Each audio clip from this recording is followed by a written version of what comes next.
Hello, hello, hello. Welcome back. Welcome back. Welcome back. Welcome back to some more You Got Serbed here in Europa Universalis 5. Let's make sure everything's working here. Hello, me. There we go. Right? All right. All right. What do we got going on here? Hey, Super Frank. What's up, my friend? What's up? What's up? You are getting served. Yeah, I certainly did this morning. I am serving to bed. Have a nice stream. Also, is this a pun on You Got Served from when you get a lawsuit handed over, or a reference I am not getting? Yeah, no, it is a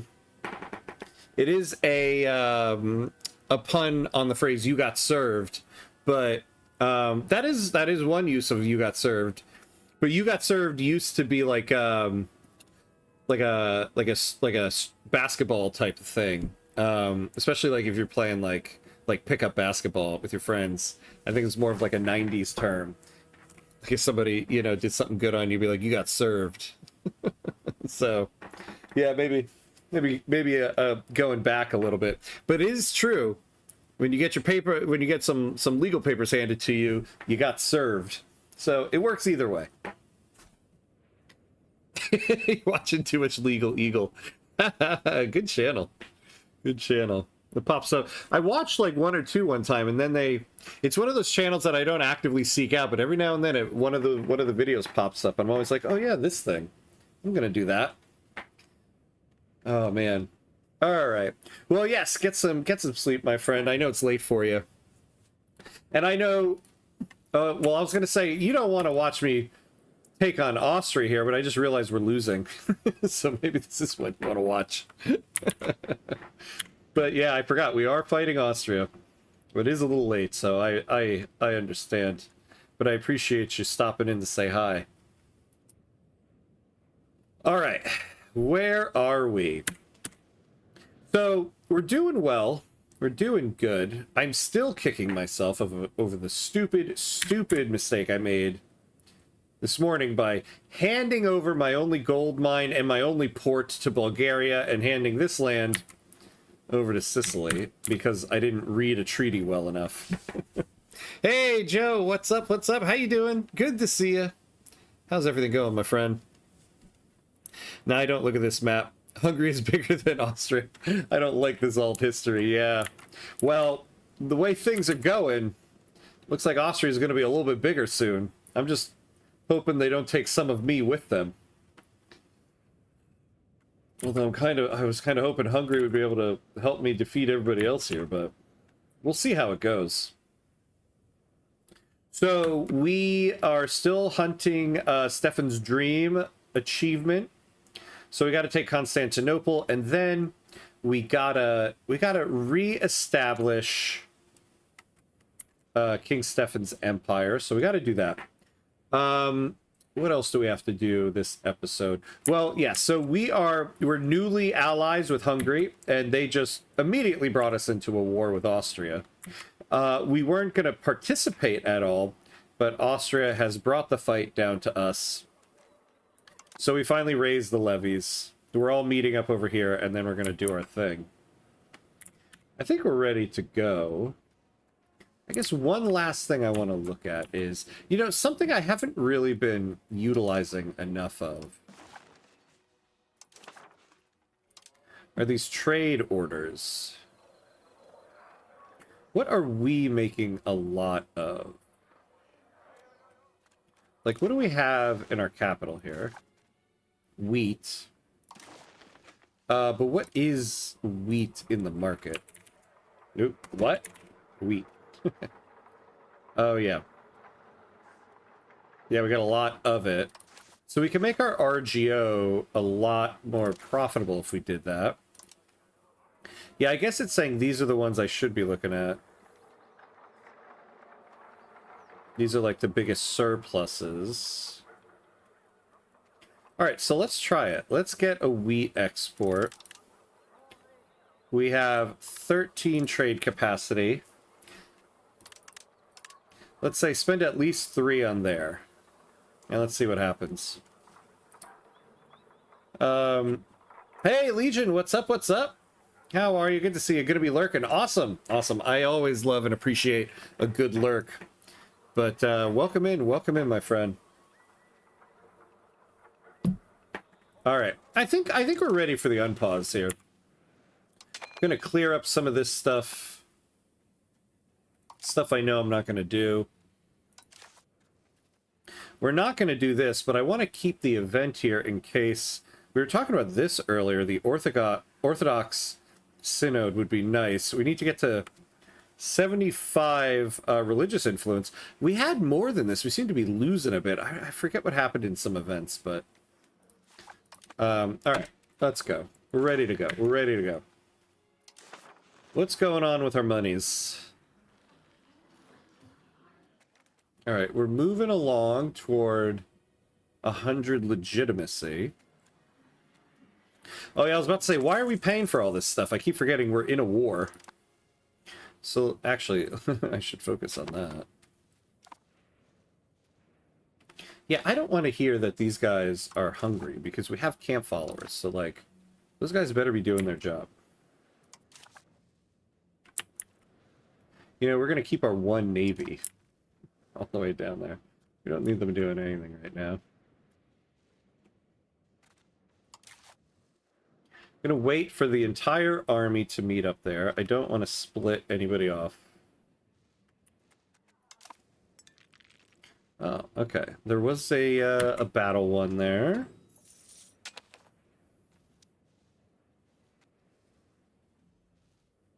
I suppose, you know, I will bring the Navy actually up here in case we need them to spread food. Although, we don't own any of the coasts up here. Oh, I guess Hungary does. So we'll bring them over just in case we need them for that. It doesn't look like there's really any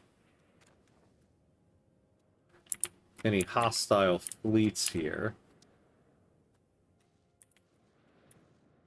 This war's been a bit of a stalemate. It's been going on for some time.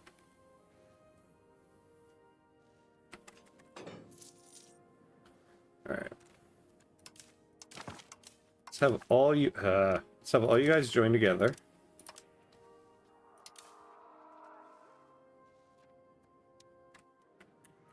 Why is it... Okay, let's speed up here. Why is it taking you guys forever? I guess because you're going over mountains. That would do it. That would make it take a while. Oh, yeah. And they're facing attrition. Wait, why are we facing attrition in the big one here? Let's slow it down for a second. Is due to... Oh, the winter. Oh. In March? I guess it's winter in March in the Balkans here? Oh my god, these guys. We bring sad news. Oh no. Vuk Nemanjic has died at the age of 49, and he was our ruler's uncle and admiral of the First Navy. His late Royal Highness died while the Navy was in the Bay of Kotor. Citizens of ports all over the seaboard can now breathe more easily. Damn, that sucks, because he was part of the crown. And we don't have another crown person. We don't have... Although this guy would make a very good... Actually, we should make that guy the leader of the army. Oh, no, no, no. Our leader. You know what? Yeah, we're gonna... Actually, no. I was gonna say, we'll make our leader the leader of the Navy, but this is only one boat. If we actually do encounter anybody, that's gonna suck. So actually, no, we're gonna go back to having him do it. I guess we're just gonna have this really good person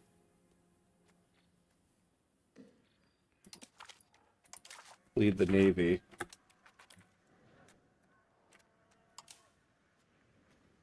Here we go, finally. A little bit of progress.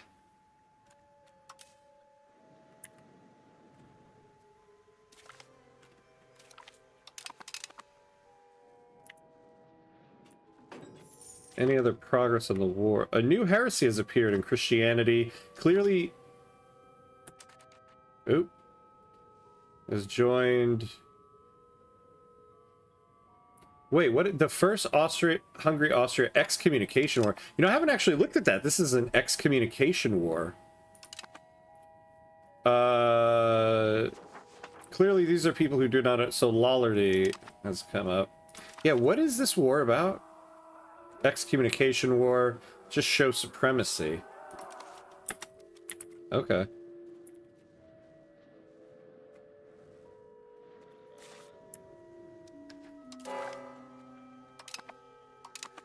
Alright. I am gonna wait for these 5 guys. Or maybe, you know what? No. We're gonna have... You guys head over here, and now that you guys advanced, just meet us over there. We'll pin our location, you guys meet us over there. Oh, wait. Are they here now?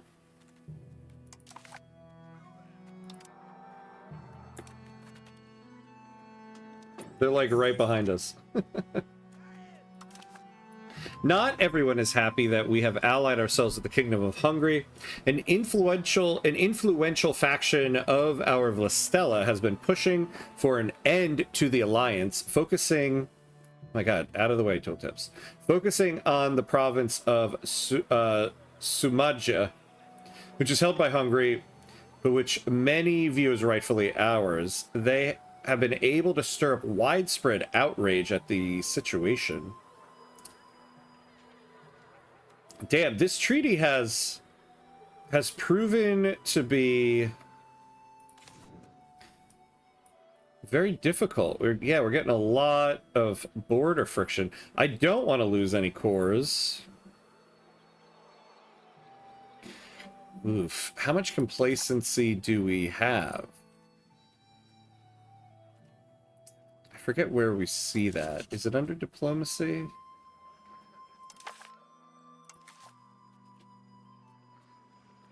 Nope. I always forget where it is. Still surviving in Colombia 45 years in. By the skin of my teeth. How's Serbia doing? We're doing okay. We're doing fine. We're doing fine. We're, I kind of messed things up in the earlier episode, but not so much that we're off track. We're doing okay. And hey, surviving by the skin of your teeth means you're surviving. So there you go. I think it's over here somewhere. Complacent. I want to make sure we don't have too much. Well, whatever. We're going to take this anyway right now. But we are going to lose 10 prestige, so whatever.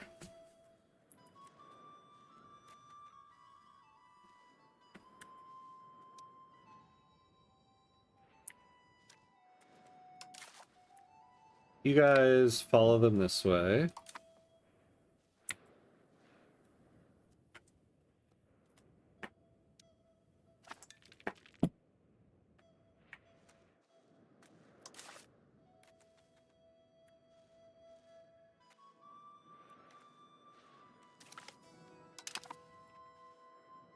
All right. So I really don't want to get stack wiped here.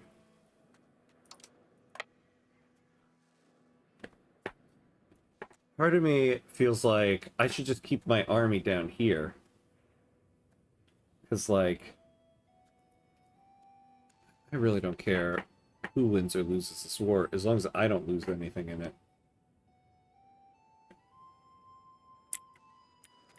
Now, we really do need to get a port town going. So the problem is I don't have any towns on the border here. I think this is the best location to use. It's not the best for a natural harbor. In fact, I have a very good natural harbor here, but it's killing me the fact that it has mountains, which means, like, proximity speed impact is negative 50%.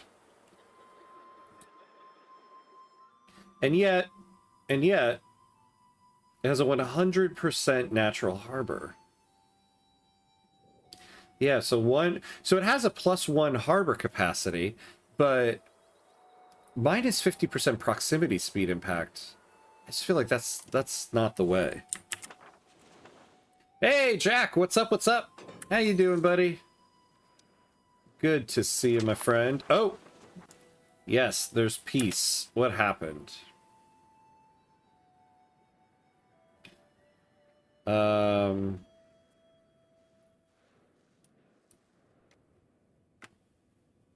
What's this? Catholic influence rights. Oh, diplomatic reputation. Okay. Can't really tell. Austria took a... Well, so Austria took 5 locations. Oh, no, 6 locations. Okay. Oh, yeah. I was about to say, it doesn't look like it, but I just realized, yeah, Austria is a little bit bigger. Okay, good. All right, so we're at peace. So, levies, you guys go back home. You guys did so much. And you guys, go down here to the border town. All right. So the problem here is that it's going to cost us so much money to found a town. Now, obviously, we could get a bigger discount if we had more of a surplus of glass, masonry, and lumber.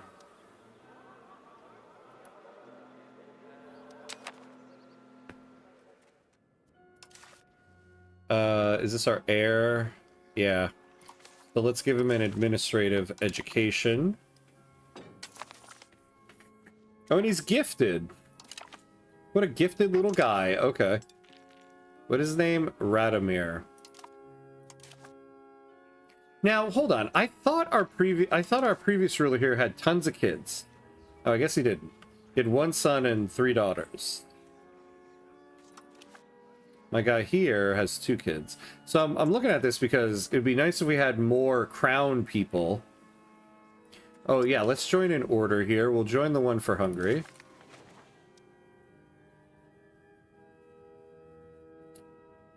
There we go. Excellent. So here's the order of things we're going to do. I need to take back this land from my 2 allies. I think first thing I'm going to do, before we take this land, before we betray Sicily, we're going to go to war with Naples and take this. Well, actually all this stuff, hopefully. After we do that, then we'll take the land back from Sicily. Then we're going to use our alliance with Bulgaria to take the rest of Byzantium. And after we do that, then we'll take this land back from Bulgaria. And possibly Bulgaria itself. So, what do I got going on?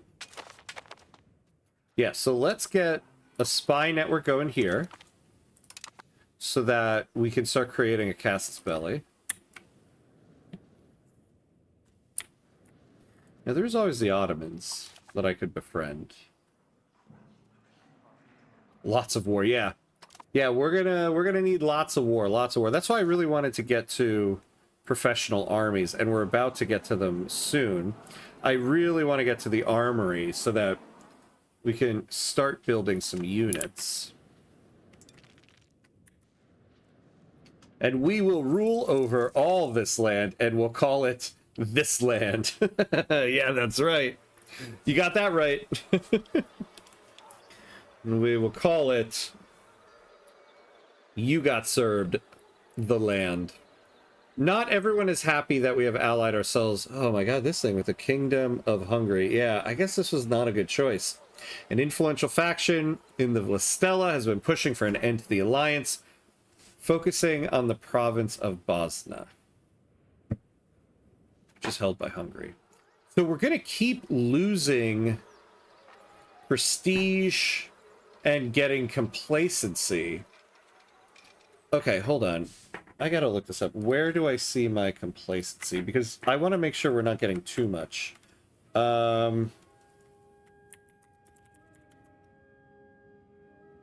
Where do I see my total complacency? I don't know why I can't remember. It's in the country panel. That's what I thought.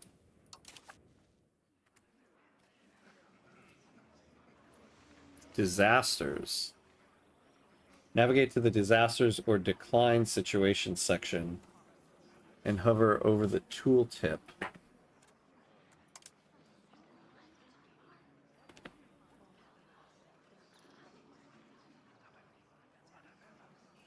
Am I crazy? I am not seeing any values for complacency. Where did they hide that? Antagonism, power projection, our opinion of them, their opinion of us, court language, spiritual language, religion, culture, stability, legitimacy, prestige.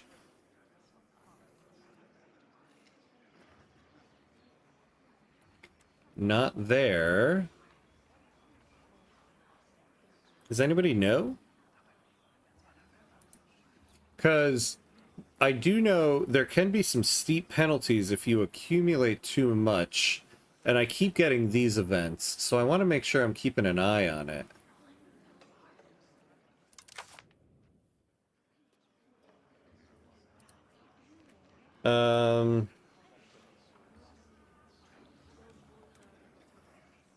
There it is. Complacency. Okay. So what do we got? So we currently have 2.51 complacency. I couldn't find where our, like, tooltip for a total complacency is.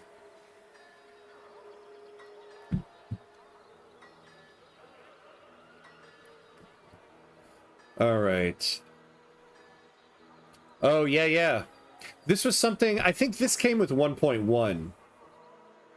It didn't, it was something new that they added in with 1.1. And, it has some pretty steep penalties if it accumulates too much. Yeah, so like if you're at 100% complacency, lose all of this stuff. So we're at 2.51. So we can get a little bit. Though we're going to lose more prestige. I really don't want to lose Lions with Hungary. I mean, maybe I go after Bulgaria first, because that'll get us the gold mines and the port back. And then I can use one of those events to get rid of the treaty with Hungary. Now, oh yeah, and I have plenty of this stuff. This stuff meaning espionage points. Yeah, not any good casus bellis I can create.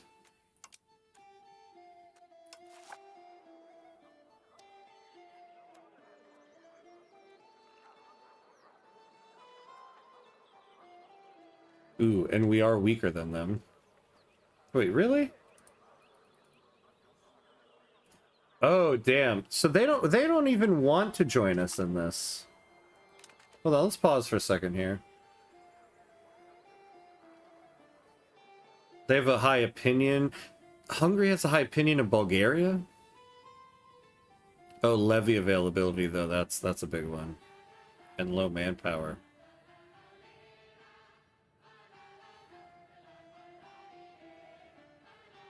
I could try to lower the opinion of these two.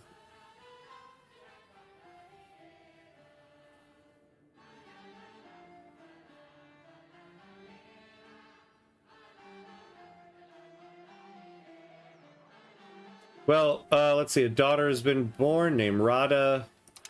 Welcome to the world, Rada.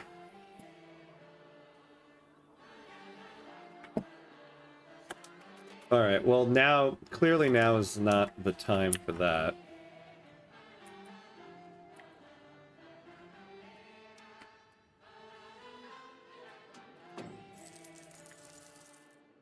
Alright. Hmm.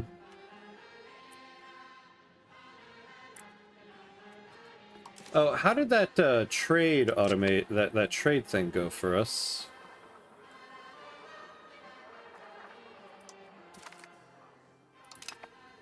That's interesting. What happened there?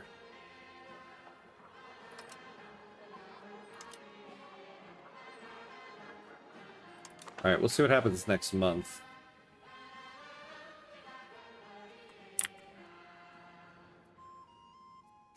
Oh, we have some... Oh, we are integrating, though. Okay. Alright, we can build stuff.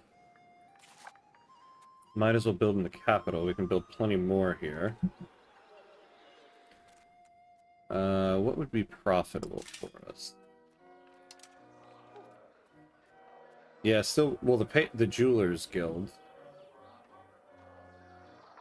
Yeah, because I think we still have a large surplus of silver in the market, right? Silver! Whoops, all caps. Okay, and what is jewelry?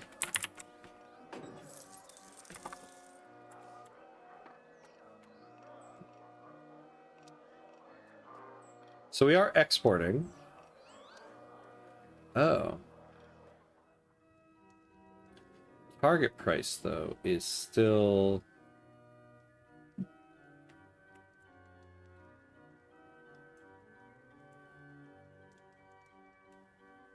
I don't really get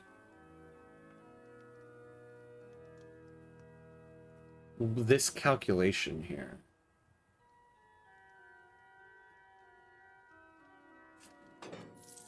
All right. Yeah, so let's build some more of it. Oh, we can't. Well, maybe we can build it somewhere else. So we can build it here. What is the control there? Yeah, 51%. Or we just build a papermakers guild here. Which we don't have any. Okay. So do 2 of those. Trade range. Excellent. There we go. Now we got more trades. Yeah, they're not really finding any of this.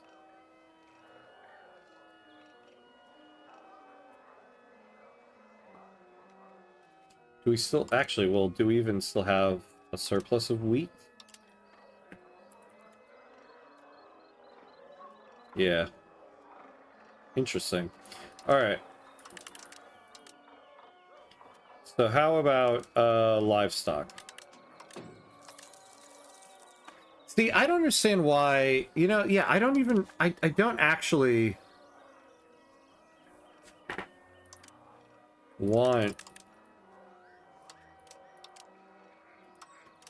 do a trade of... So, okay, here's something interesting. When you do these trade orders, I think it does mess with the amount... Like, it seems to plummet the trade capacity you're giving to the automation. I'm just going to leave it as is. What I would like is some automation on silver and all of that. Alright, we'll leave that as is.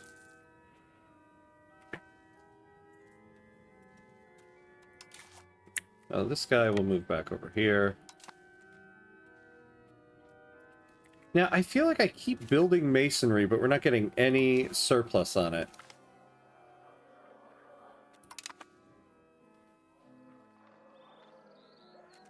Like, what is going on with masonry in this market? Yeah, we still have a deficit.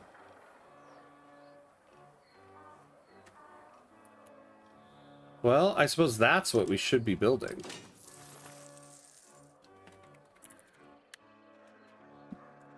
What's this?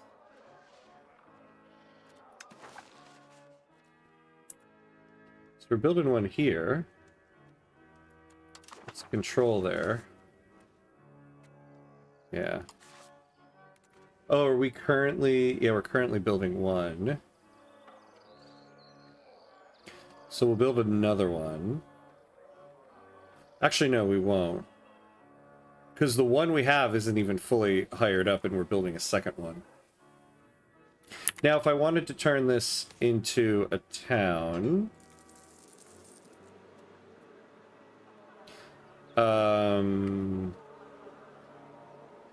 Glass...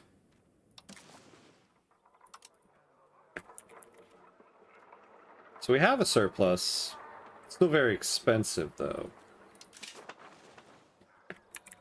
So we can build that in the capital.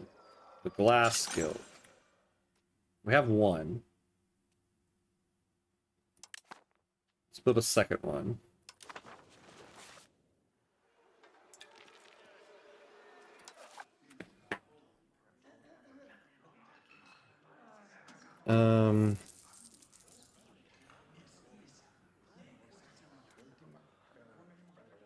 So lead, alum. I don't even know how much of this we have in the market.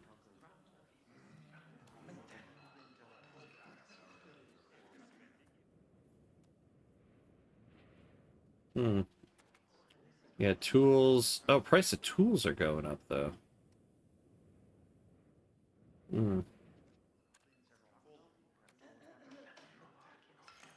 Sand and lumber. So we can actually use more sand. I forget if we have any RGOs. I don't think we control that, do we? Oh, we do. Yeah, so we'll probably build this. We have very low control here, but we'll still get the sand in the market, which is good.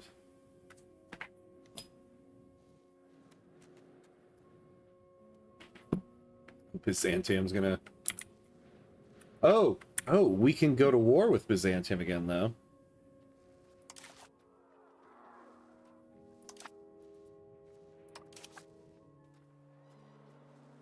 Oh, and now is the time. They have, like, no army. Ooh. So Bulgaria would join in.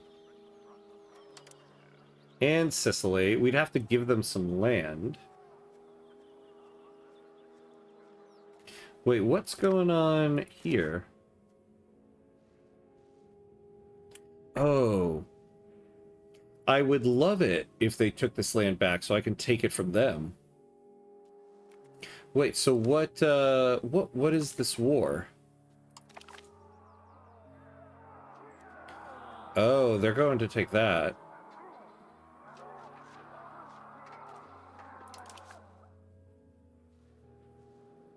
That's why they have nothing. I'm gonna wait until this war is done.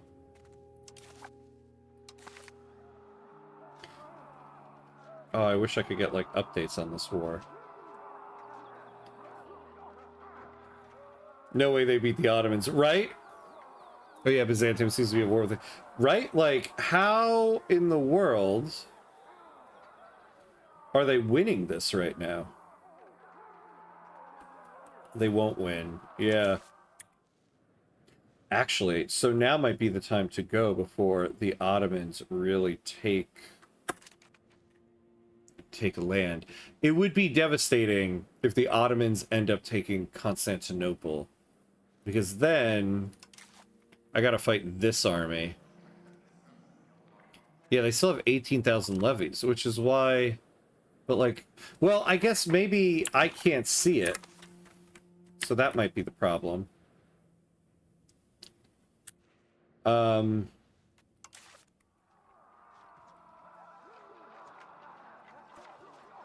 Yeah.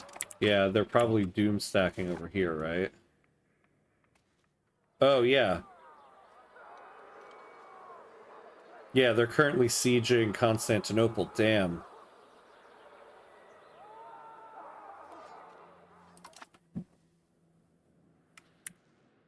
I think now's the time to shoot our shot. I think we're doing it. I think we're going to war with them.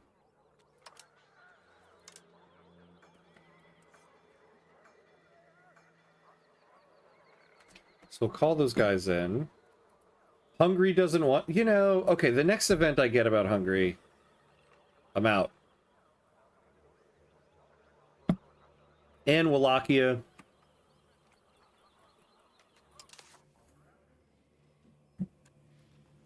Ooh. I don't have a Casus Belli, but it looks like the cost here is very small. I think we're going to go no Casus Belli.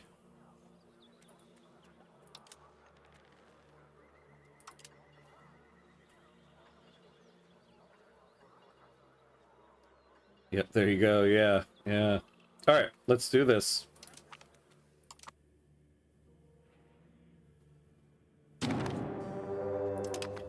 It's time for war. Treaties honored. Thank you for your service, my allies. I'm going to be attacking both of you at some point.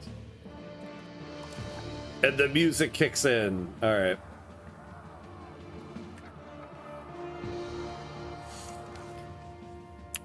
So I don't want to raise the levies here, per se. Let's raise them here. And then let's send these guys here.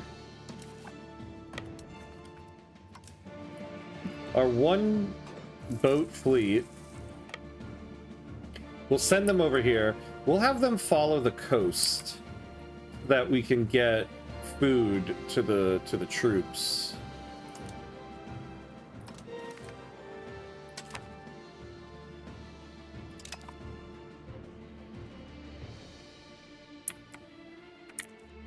Yeah.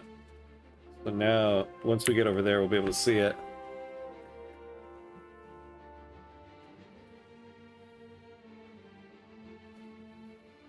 Yeah, epic music. Always kicking in at the right time. EU5 knows what's up. Oh, and just like that, it's gone. Alright, alright. So everybody get over here. Man, the Byzantine Empire really crumbled in this run, huh?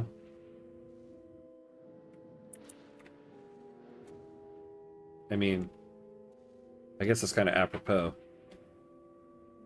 If you adjust the music density, you can have music more often. Oh, can I? I've always wondered about that. I have to take a look at that again. But I'm not in the midst of war. I've always wondered why the music just kind of disappears for a little bit. Alright, let's get that back up. Let's slow down a little bit. So let's go over here. We'll just start heading that way. Although maybe we just need to go after Constantinople first.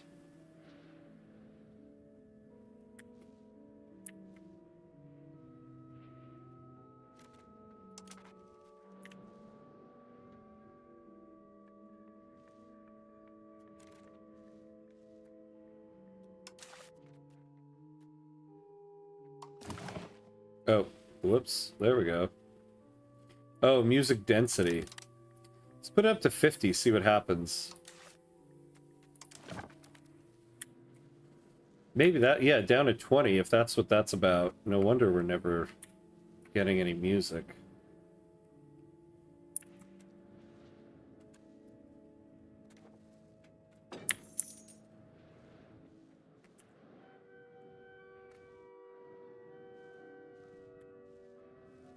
I have mine at like 60, 70 just because I like having music. Yeah, I do too. I want to see what it ends up being at 50.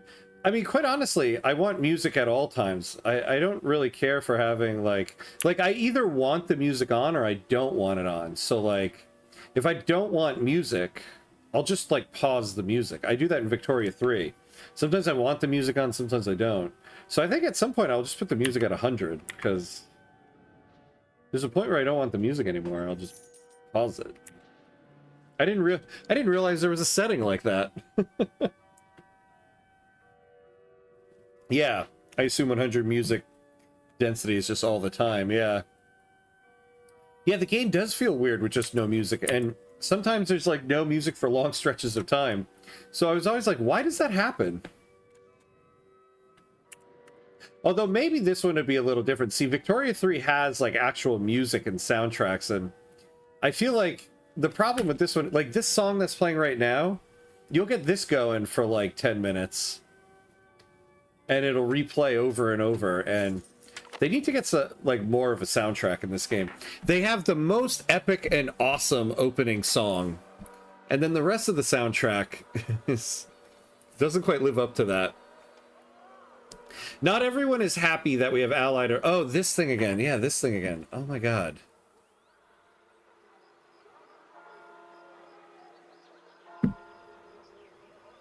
Okay, so one problem is...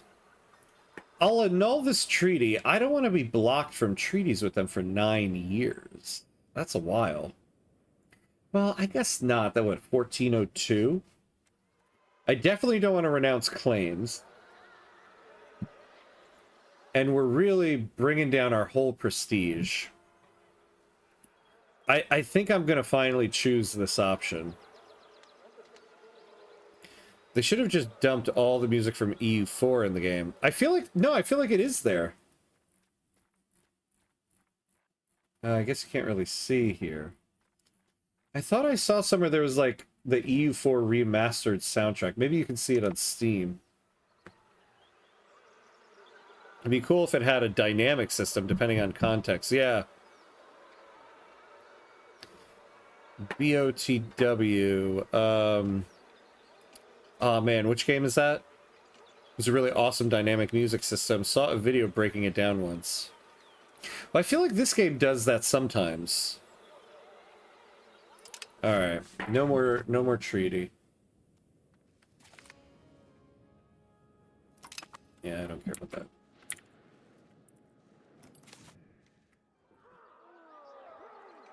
Oh, the siege here is progressing. I feel like they're still going to be sieging that place if I even, like, try to take all of this over.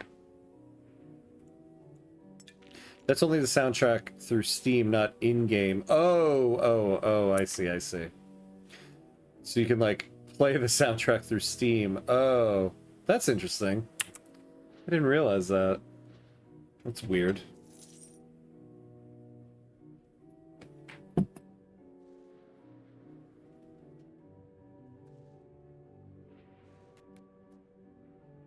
Oh no, Byzantium, are you going to create a coalition against me? Wonk, wonk, wonk.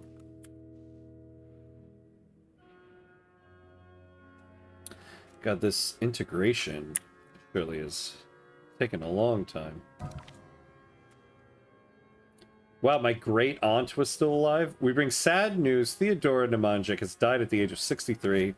She was our ruler's great aunt in courtier in the Kingdom of Serbia. Her late Royal Highness died naturally of old age.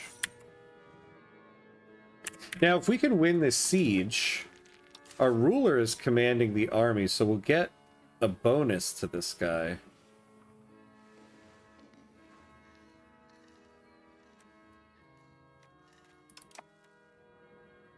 Oh, Breath of the Wild. Yeah. Oh, yeah, Breath of the Wild had an awesome dynamic music system. Yeah, they definitely did, right? It definitely, like had music that matched, like, what was happening in the game at that moment. Man, I never ended up finishing that. I got so far in it and never finished. It's one of those things I'm like, oh, I tell myself, one day I'm going to go back and finish it. But deep down, I know I'm never going to.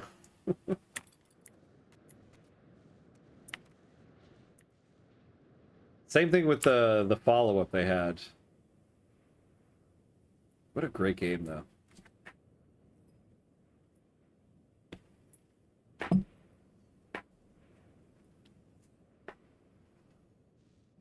Alright. So, this siege, am I right? Alright, we're finally going for professional armies. And then we'll get the armory building.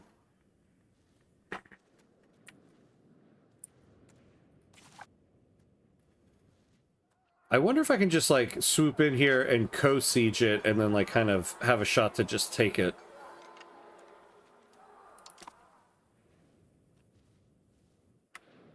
Oh, looks like the Ottomans took their land back.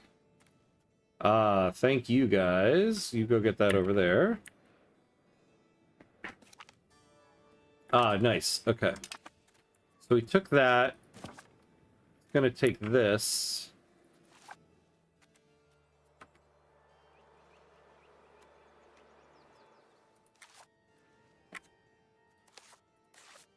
So which one should we go after here?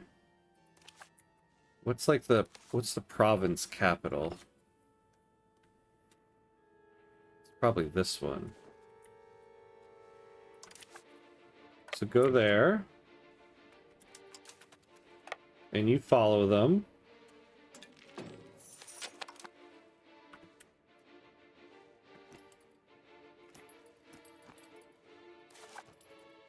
Keep an eye on what's going on here. Same. I keep getting and losing switches to play on you. Like using roommates and moving. Oh no, then girlfriend let me borrow hers to play it again. The same weekend I started Victoria 3, I haven't touched it. Yeah. Yeah, I had I was playing it when my kids were younger. And now my kids are a little bit older, and now they hog the Switch all the time with Minecraft. Which is funny because I got the Switch mainly to keep them off of YouTube Kids. But now I'm kind of like, I never got to finish Breath of the Wild. Alright, you guys move over here, because these guys are going to take that. I guess somebody should go take that.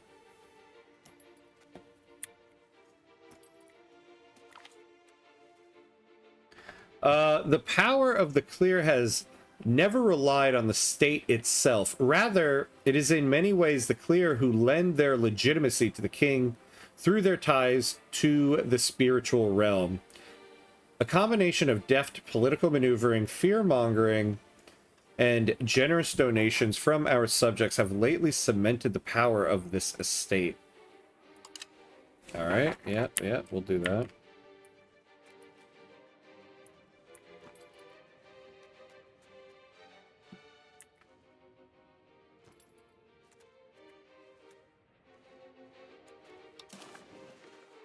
Is this gonna help them finish this? I don't think so.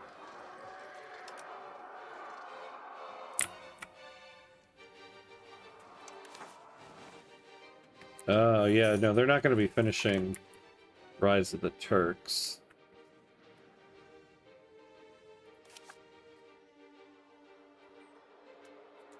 Oh, did they give up? Did they... Oh, no, they didn't. Oh, they restarted the siege. Good. The Ottoman AI is doing pretty well. It is, right? Look at that. They're going to become, legit Ottomans. But yes, they restarted the siege. So they're restarting at -78, which is good for us. Gives us time to make our way over there.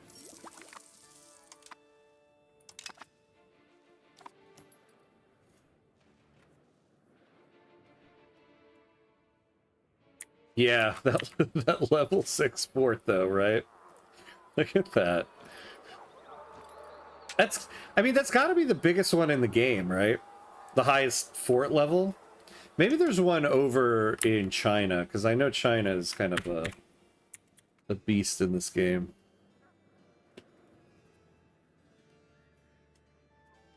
And I'm really going to have to go to war with the Ottomans at some point. Oh. Our army... Let's see, if I move this way, will it help? Why are they not getting food?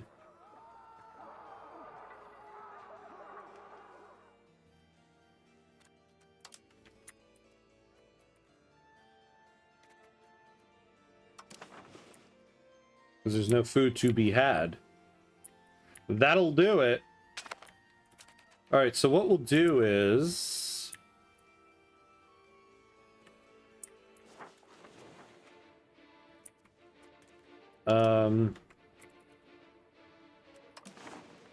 there's food over here. What does our boat have? Our boat has nothing. You guys come over here to collect some food.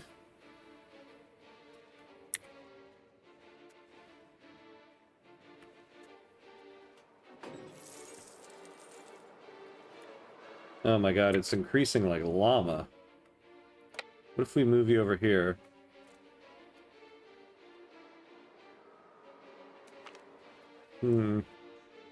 The occasional hostilities... Oh my god, the tooltips, man. The occasional hostilities that erupt between our opposing military schools have become more frequent as of late. If we do not intervene soon, we risk further disunity within our armed forces. So get a little bit more towards offensive. What does defensive give me again?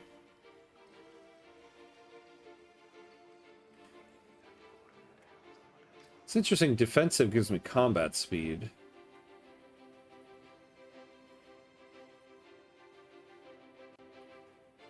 Oh wait, I'm looking at the wrong thing. Offensive. Here we go. Speed. Siege ability, assault ability. Antagonism given from declaring war without a cast ability modifier. Oh.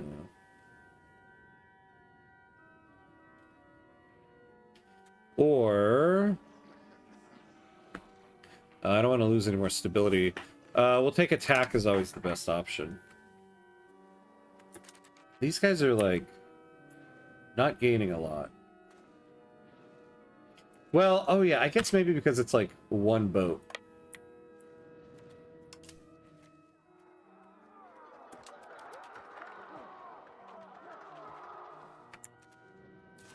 How much food is here? 37.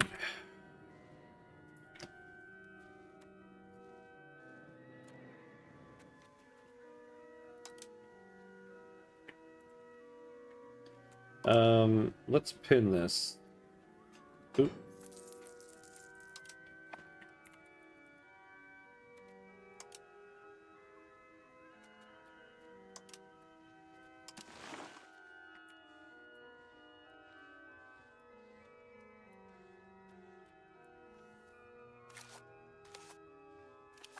Yeah, there's stuff all over here. We just need to take it. I really need to play in Asia at some point. Yeah, I really want to do a Japan run in this game. So who has the time, right? That peace deal mistake was so unfortunate. Hopefully you can take on Bulgaria this stream. Yeah, I know. You know, if the game didn't make you have to go in Iron Man mode to get achievements, I would have just save scummed the hell out of that. I guess maybe that's why they don't let you do it. You can now put secondary map modes within that bottom UI, which is cool. Oh. Oh, can you? Nice, nice. Yeah, because I've noticed, yeah, you can add more. You could, like, put this whole bottom row as, like, maps.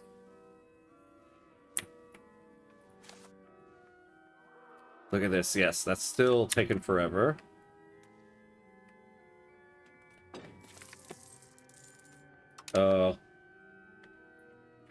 The agent in Bulgaria. That guy's been there for a while.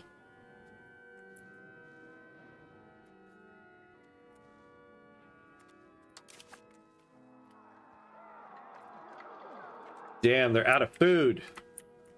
Where are you guys at? They got nothing.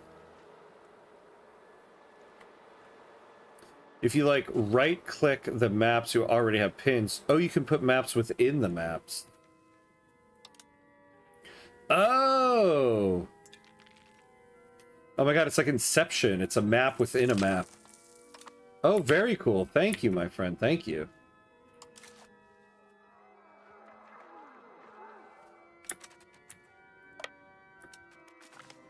You guys go there.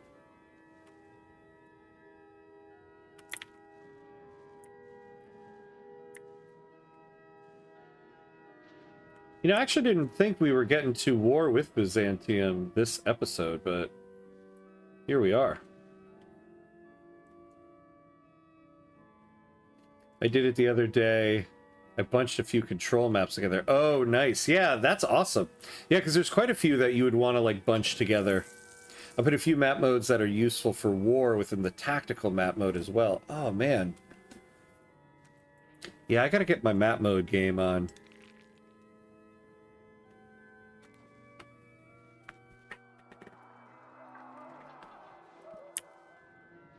Food. Food, food, food. These guys aren't getting anything. Why don't we go back over there? Alright. We are at the hour mark. So we do have to take a quick 90-second break here. Pay homage to the gods of ads. Because we're about to get hit by ads. So, 90 seconds, and we will be right back.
All right, and we're back, and we're back. What do we got going on here?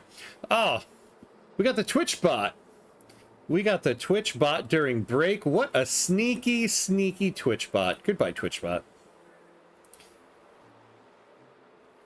Those level 6 forts in Constantinople are literally the only reason Byzantium still exists. Yeah, this is true.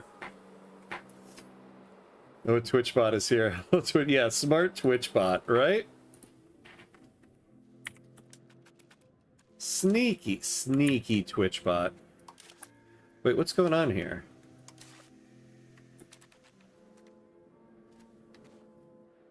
Wait, is that... Oh. This whole time I haven't noticed Bulgaria has a little piece of land right here. Wait, did Bulgaria piece out of this war? Sneaky, sneaky Bulgaria. Bulgaria made peace. And took that little piece of land right there.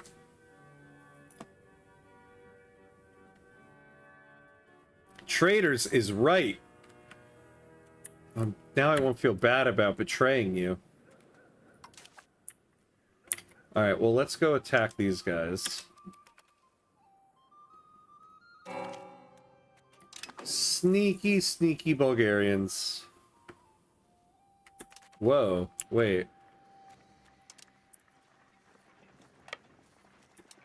Maybe we don't want to go. Why?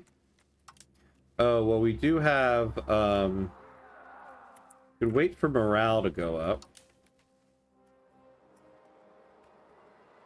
I can't seem to get any food in here.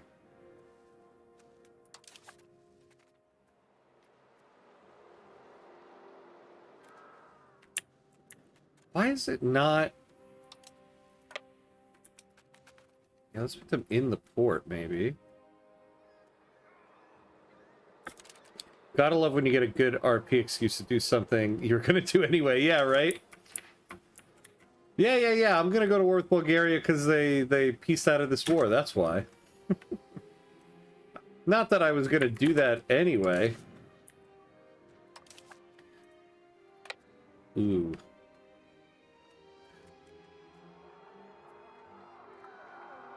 Yeah, oh no is right. I shouldn't have had them stay there. We got no food. Oh, man.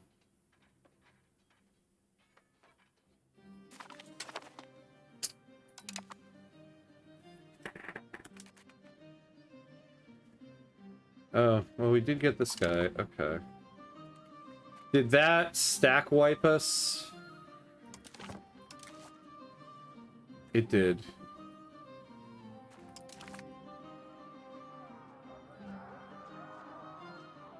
Damn. Darn. Alright. Well, I think it's time then to make peace. I guess the Ottomans are going to take Constantinople. Can we get war reps out of this? We can. Yeah, the only real antagonism here will be from Byzantium.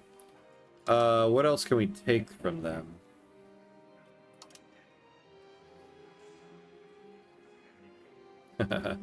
I wonder.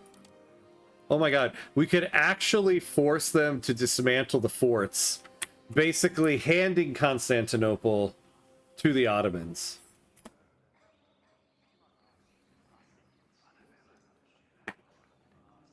Yeah, I love how you can still take so much even though they fully wiped out your army. Yeah, I know. But, you know, I control this land. I should get it.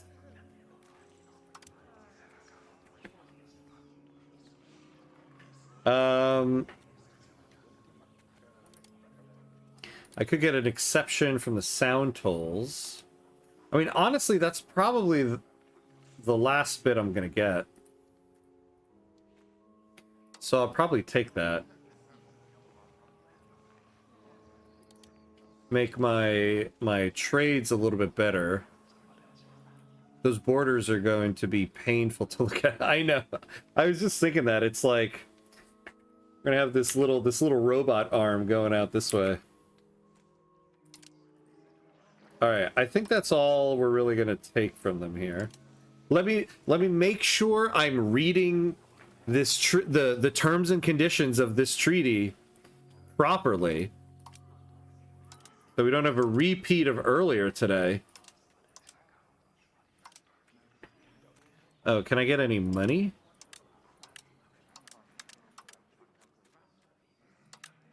Alright, I can get a little bit of money. Alright, all in all, this will be a lucrative thing. Oh, what's your idea? Maybe taking those islands would be good. Oh, I probably won't be able to, though, because I didn't, Oh.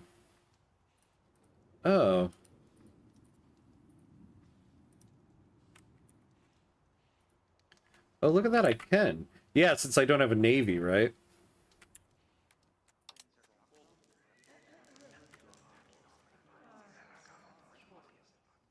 Yeah, PDX game where part of it is reading. I know. Wonk, wonk, wonk. Well, what if we got rid of the sound tolls thing? Ah, you are a smart person there, Jack. Yeah, because I don't have a good enough navy to take these things, but now I can take them.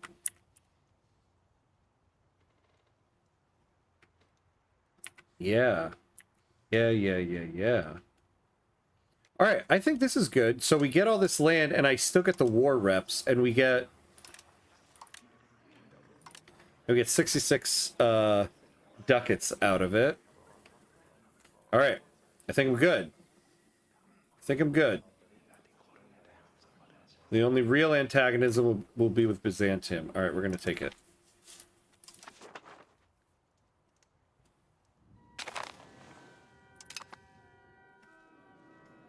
All right.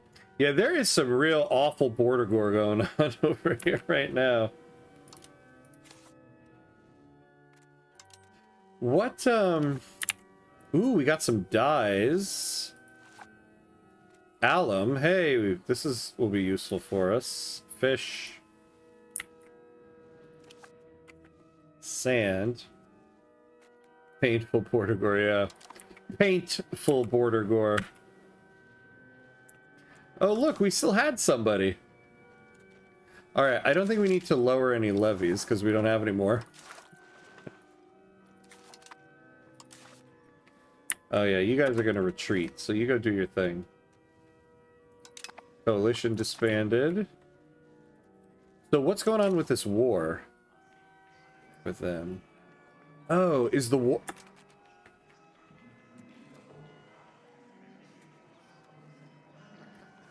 Oh, did that war end? Oh, that's so lucky for us. Oh, good. So the Ottomans still did not take Constantinople.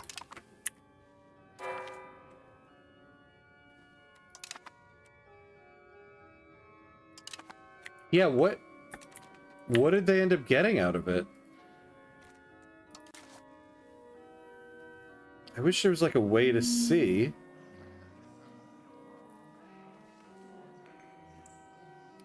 Yeah, they have a truce.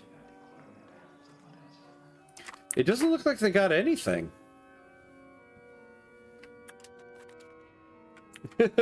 Just fighting Byzantium for the love of the game.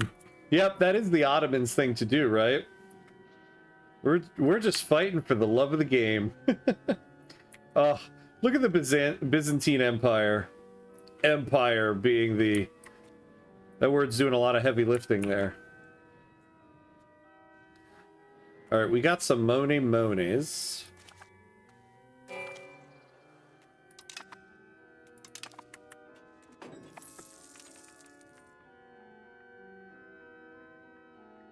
So we're negative 22% on masonry right now.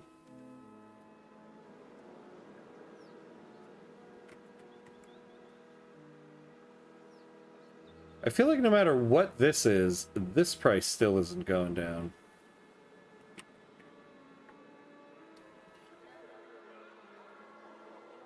Yeah, it's like calling the land around my house an empire. Yeah, my desk is an empire right now.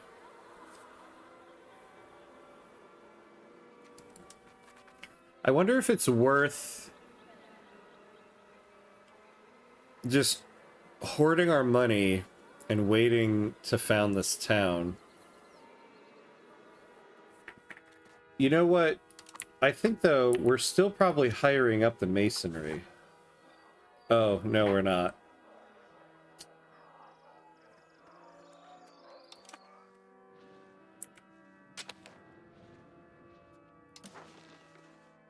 Oh.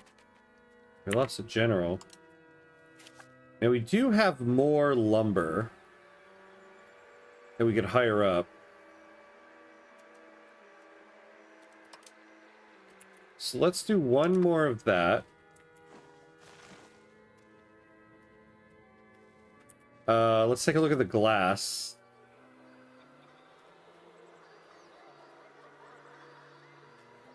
Oh, here it is.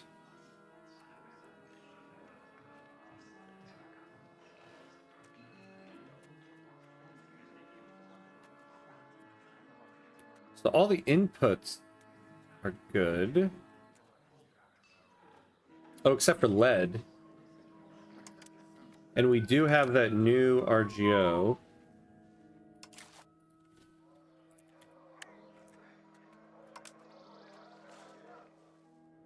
Now, I just want...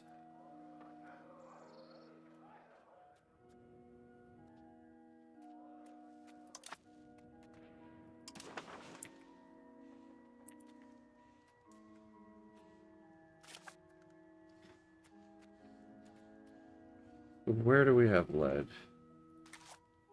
Oh, we have a lot more control there. Now here we go.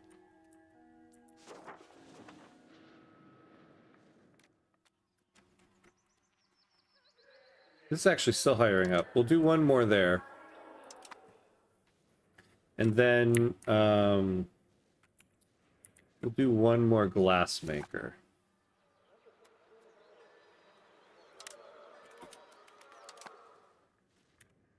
Should go to the RGO menu. It's super easy to see what's most profitable. Where is that again? Oh, there we go. That's good. God, I never remember where anything is. Oh, hold on a second. I always forget about this thing, the hiring processes. Oh, I don't think we're going to be able to change it anyway. Oh, this is getting us to capital economy. Okay. The build menu and then under under goods. Okay. Oh, yeah, yeah. Okay, here we go. Thank you, thank you. Yeah, the silver and stuff. I ran into a problem with that in the first episode, though. You build up too much of it. If your economy is too much silver, you're going to get inflation.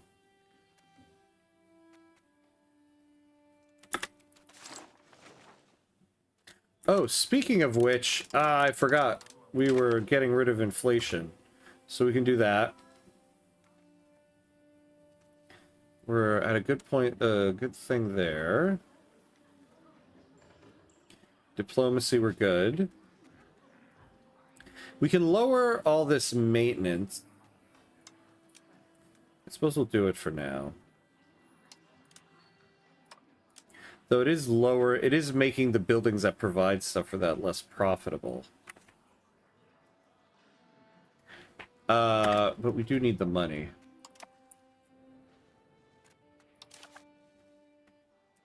Oh, Rada. Oh, you grow up so fast. Admin? Yeah, we'll give you some admin education. But you should build silver, then build jewelers to use the silver. Yeah, yeah. We actually, we have been doing that. We've built a couple jewelers. Oh, they're fully hired. So we built one there. I think over here we built another one. No. Where did we build that other jeweler?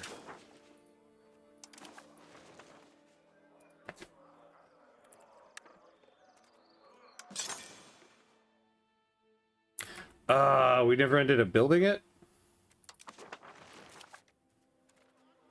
Alright, then we're gonna do that.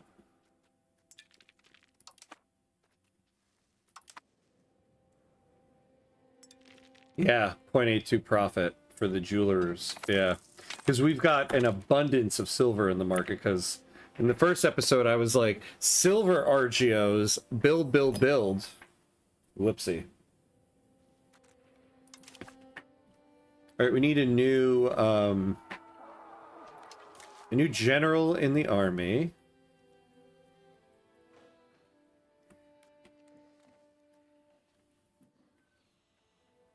Oh yeah, how come... Yeah, our guy here. He's our guy. Alright, what do we got for the Sabor here? Artisan guilds.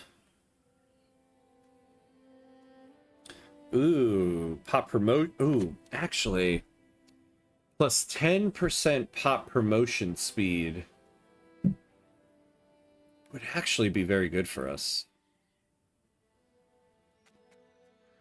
Develop the interior. Ooh, 0.25 development in prison. That's also very good. You could call Parliament. Any laws you need changing.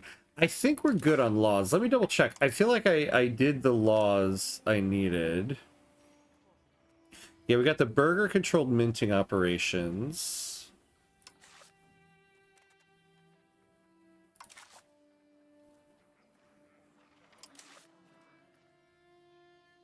Oh, you know...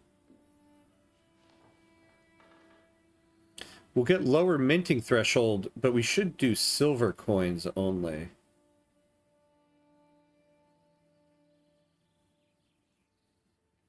Wait, is that forever? Wait, is what forever?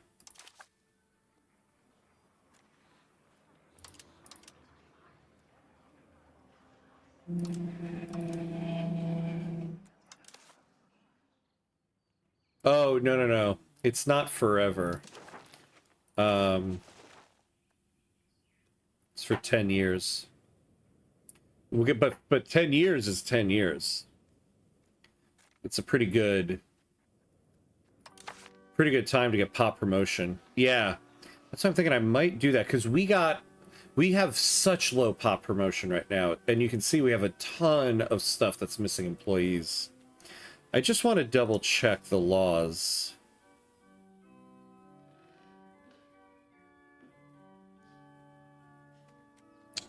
Yeah. I don't think we have a lot of gold in the market. Yeah. So our minting would be a little more efficient.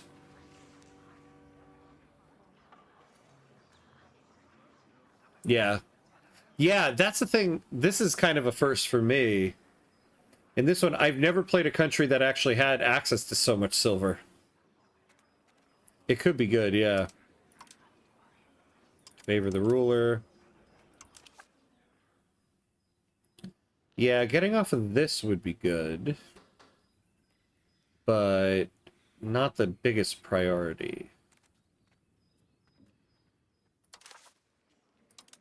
Honestly, we could really use the pop promotion right now. That boost. If I can get all of these things being more profitable, that would be great. Yeah, the silver one is the most interesting one. Yeah. Yeah, right? Yeah, look at this list. Pop promotion, I think, is the way to go. Because the other problem is when you look at what kind of pop promotion we're getting, like, yeah, like, look at this. We're promoting 4 pops a month. And we gotta get through this. There's a building that can boost population, yeah, but not promotion. Now, I didn't actually look at what everything else is, though. Prevent noble enclosure. Yeah. Yeah. We're gonna do the artisan guild.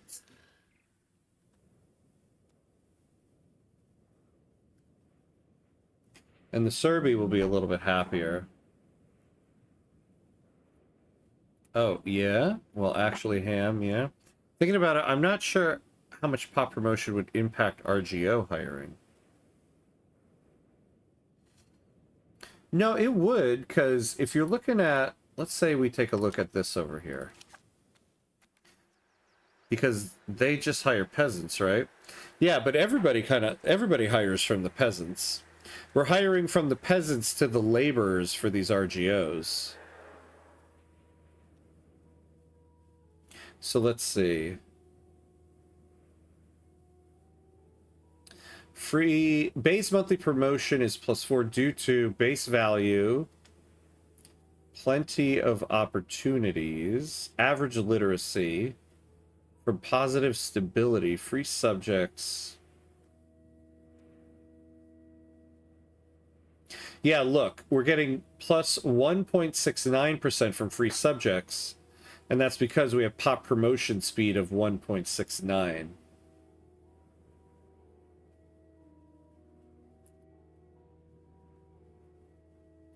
No, no, no, we're not promoting 2 peasants. The RGOs employ laborers. The RGOs employ laborers. They're taking peasants and making them laborers. So this thing would benefit us there.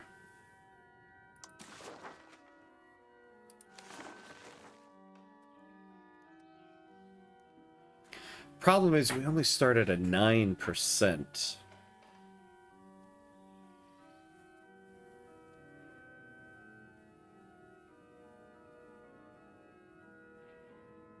Oh, yeah, yeah. Yeah, they hire laborers, so they promote from the peasantry. You know what else we could do? We're starting at a 9%. We could negotiate with other estates to get more. We could really piss off the Serbi, because first of all, they're at a 60%.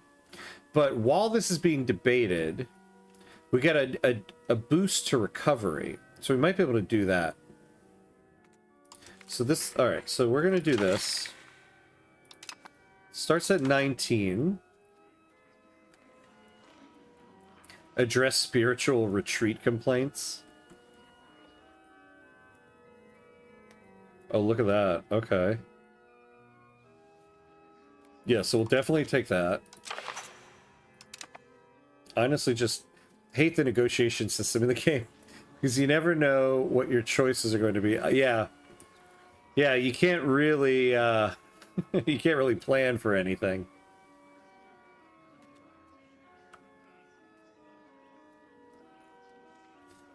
Oh, look at this. Local nobles power. All these toll castles.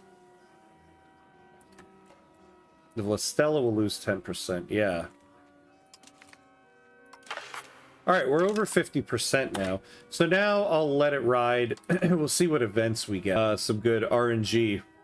I couldn't think of the term RNG. I kept thinking, oh, some good RGO rolls up for us. Oh my god, wait, what? We bring sad news. I don't usually read the cousins thing. But damn, some dark stuff. He died from disease. Oh, Jesus. Why do we gotta hear about that?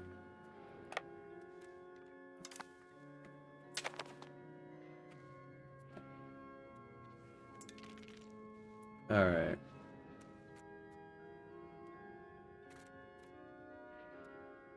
Oh, yeah, we got a whole bunch of non-integrated places now. Oof.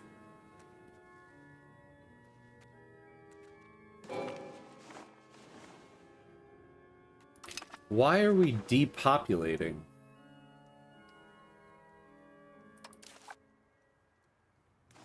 Negative 17% migration. Oh, because of communalism.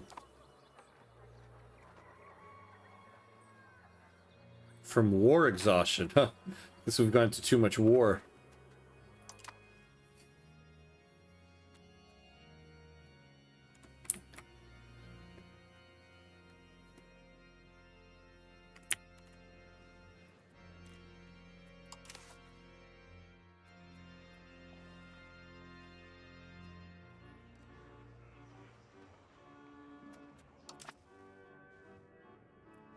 It also control. I'm not sure how much control you have in those disconnected areas. Oh, I'm sure the control is 0. Yeah. Control is 0. I should probably try to create some subjects. As representatives of areas that are sometimes quite distant from Prizren, many Saber members often find that life in Prizren during their visits is very different from what they are used to. Some find it both cramped and filthy, and many seem quite relieved when they get to return home. This year has proven even harder than usual for the delicate sensibilities of our Saber members to endure. The hot months have become unusually hot, the wet months unusually wet, and the cold months unusually cold. A number of Saber members have now decided that they have had enough and have approached us asking for help to make their stays more pleasant. I don't want to lose 5% support. Fine. We'll pay the money for it. Yeah, I think a subject would be good, right? Let's see what our options are. Any historical ones? No.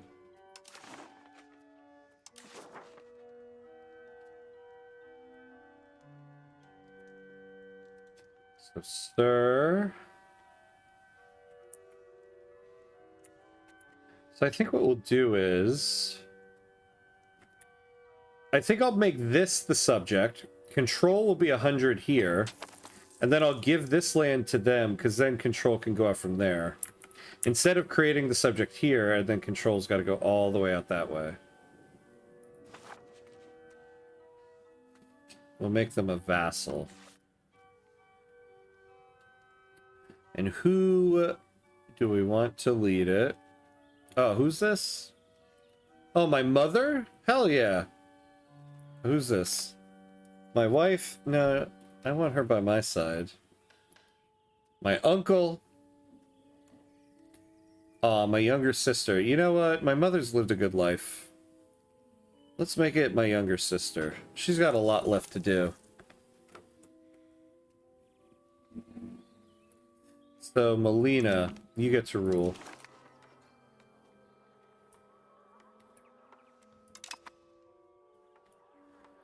While we do permit the Serbi to petition our Saber, this right does not translate into the same power other estates have over this institution.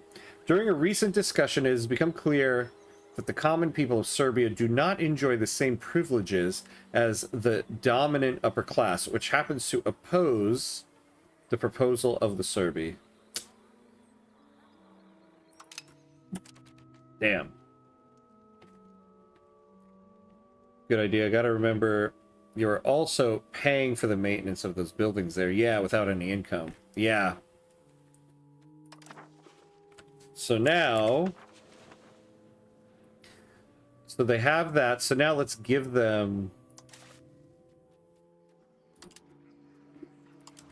the other. Lead province. We'll give you Lower Macedonia. What's control looking like? Oh, I guess I can't see theirs, right? Yeah. And we'll give you the rest.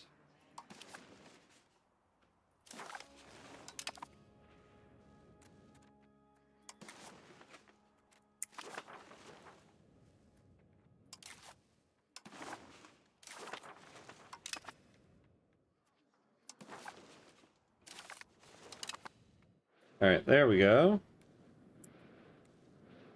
Now we got these island ones.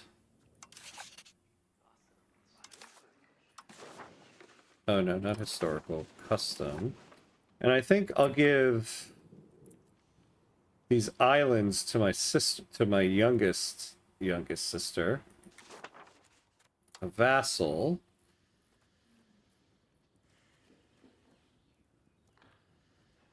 Yeah, youngest sister, you can take those.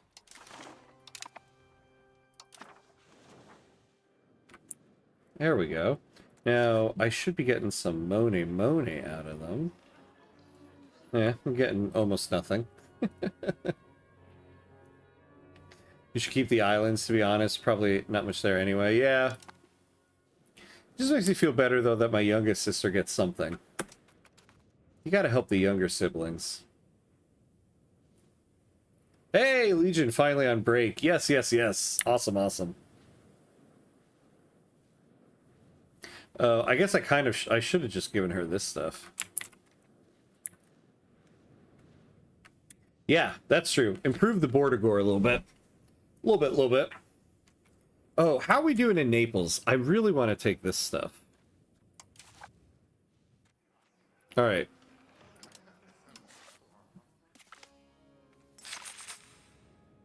Oh! Damn it. I forgot to go back and bring it above 50. Damn it! The Parliament issue didn't pass. Whoops. So in my Colombia run, I successfully passed theocracy, but had to crush a positivist revolt in Panama to do it. Oh. That worked anyway, though, since I also realized I'd gotten within 30 points of failing Age of Caudillos. Oh, man. Very nice, very nice. Good catch right at the last second there. Oh, man, that really would have helped us a lot had we gotten that. Okay. So, attack threatening rival. I think we'll do that. So we'll wait for that. Oh no, adverts.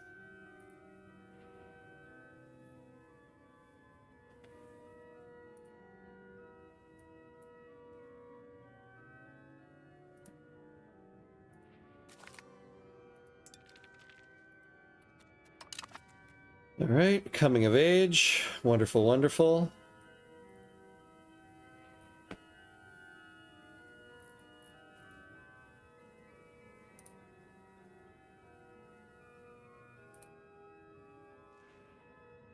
Now I'm hovering around 25 to 26 legitimacy. That's always the worst place to be hovering around. You're like any margin of error, and we're in an unstable government.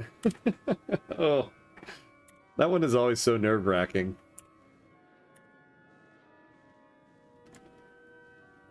I did finally hit steel frame buildings, though. Nice. And I'm finally starting to expand my navy. I think I'm going to colonize some states in Australia for lead. Oh, very nice.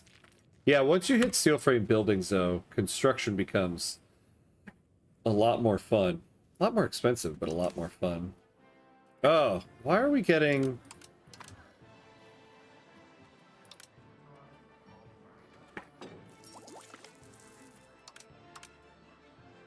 adverts done. Nice, nice.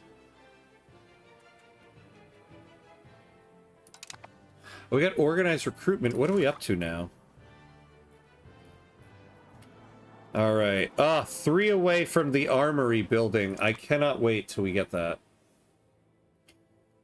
Yeah, it's close. I'm having to keep taxes at very low to maintain any legitimacy. Oh, no. Which is slowing down the construction. Yeah. Ugh.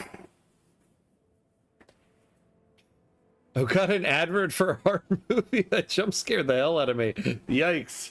That sucks. I hate it when you get, like, weird ads like that, right? Like, in the morning, I like watching the morning news. There's always an ad that plays in the morning news about... I don't even know if I can say this on YouTube. Like, a bad thing happening at a school. And I'm always just like, oh, man. Could I not have to see that in the morning while I'm getting my kids ready to go to school?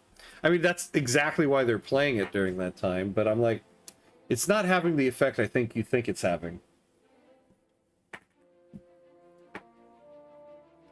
It's taking about 300 days per check on Parliamentary Republic. Been going at it for a few years. Yeah, I hate it when you get those law enactments that like take years. You're like, my God, I feel like I'm wasting so much time here. The urge to scrap it and start over in Dynam is strong, but my stubbornness is winning out. Want to get to 100 years. Yes. Stick it out. Stick it out. You'll feel happier in the end. Though Dynam is a very fun run, too. I feel like the mornings should be a regulated happy adverts only time. Yes, I am all in favor of that law. Cause man, I'm just like, yeah, I'm okay with that law at any other point in the day, but like, not in the morning. I'm getting the kids ready for school. Seeing an ad like that. Yeah, I know it'll be a lot easier once I get Parliamentary Republic passed. Yeah, life is a lot better in Victoria 3 once you get Parliamentary Republic. It is no secret that guilds grow most when helped by the state, be it through funding, exclusivity deals, or special privileges. Their organizations greatly benefit from state aid and, in turn, help command the economy in favor of the nation. Today, several guilds are fighting for state support in the vicinity of Kretovo.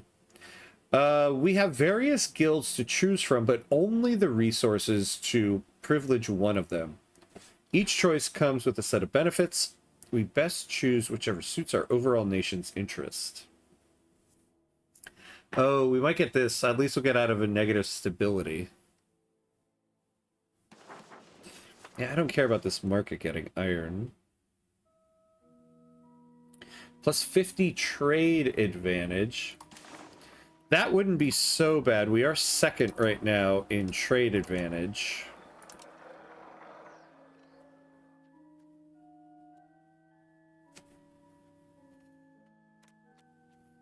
No, I think we're going to take this, the Miller's Guild.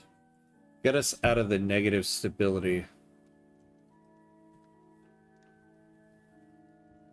Well, I guess negative 2.99 doesn't do too much damage to us. And we're going to get out of it at some point. And we have 5 years where we will be the leading country. Yeah, no, we'll do the trade guild.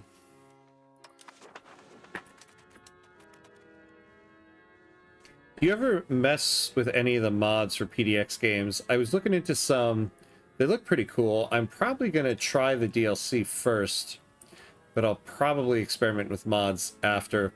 Yeah, the mods can be fun. There's no mod that I use regularly.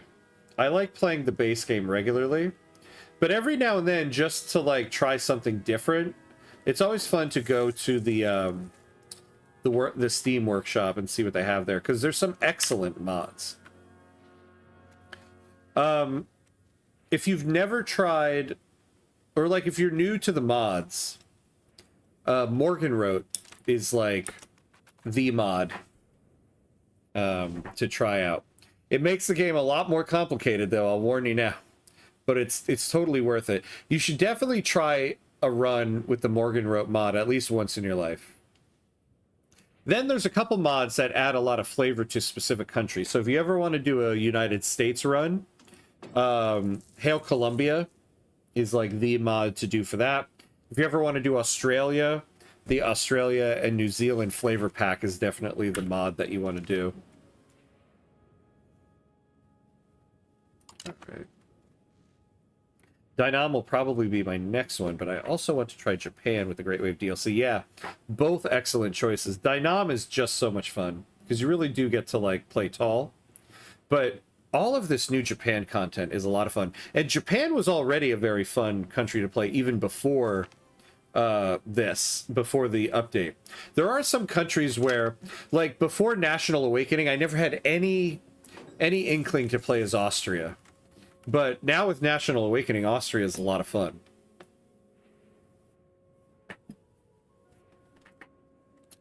EU5 is an amazing UI mod. Oh, yeah. Yeah. Oh, yeah, that's right. I remember you saying that, but it stupidly disables achievements. Yeah, that's why I've never really tried it. Yeah, Morgenroth and Better Politics mod were the two that seem most recommended. Yeah, they're probably the two, like, most popular mods out there.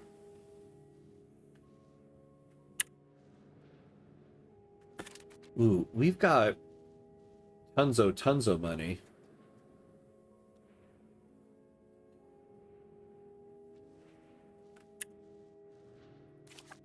I don't know, maybe we just start saving the money. Oh, we finally lowered the cost of founding a town by 5.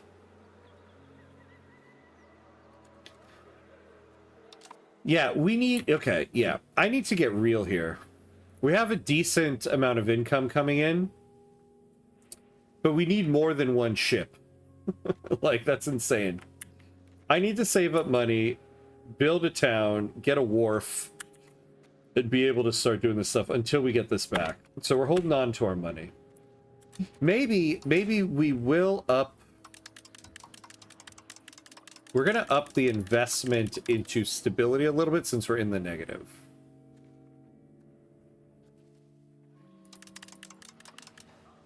There we go. We'll do that.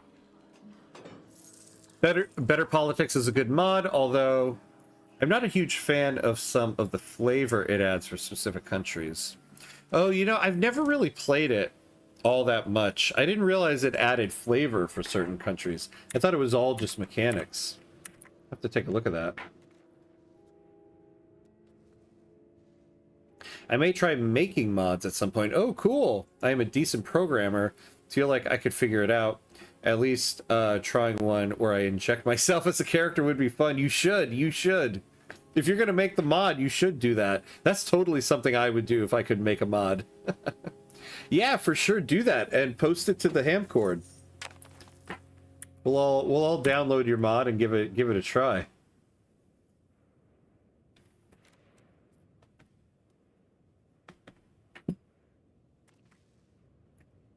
Who better to lead anarchist America?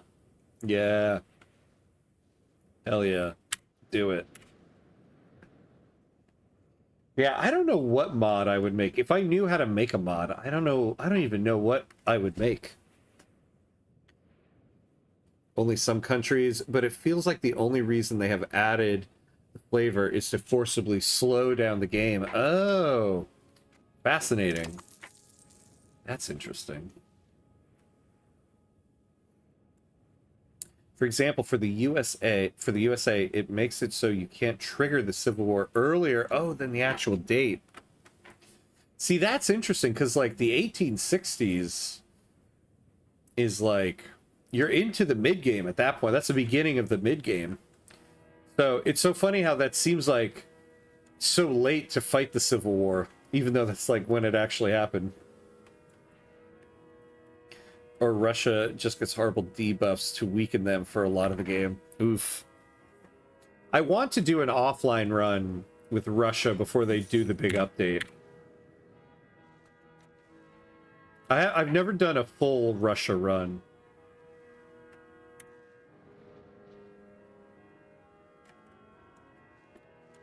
You know, where are we in terms of universities? I don't think we can build them yet. Anywhere. Oh, we can. Oh, we can build them. We don't have any, though.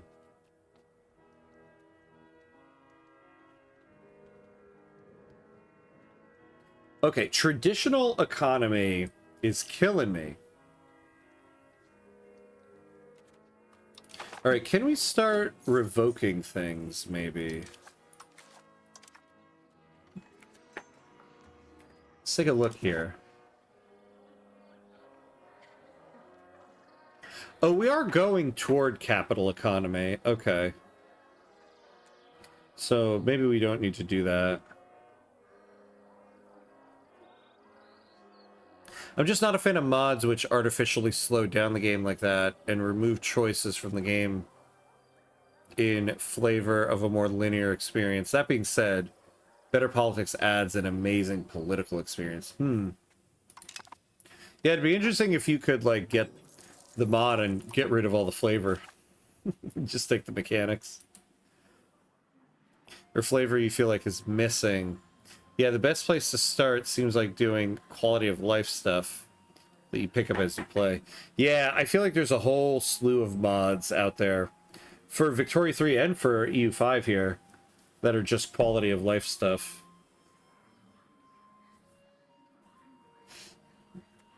Yeah, look at this big difference between our wealth and our tax base.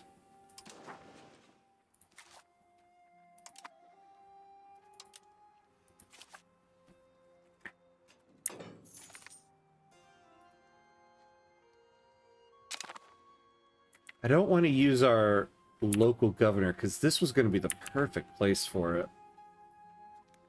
You know, do we... I haven't looked at our rivers.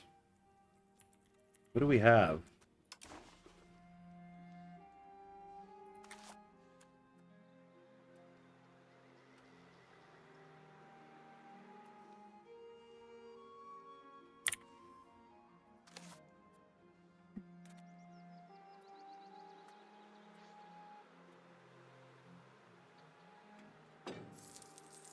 Interesting.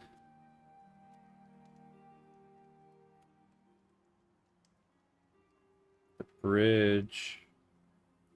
Wait, I thought we're supposed to get, yeah, the river. Oh, here we go, yeah. Wait, no. I thought we're supposed to get added proximity speed because of the river.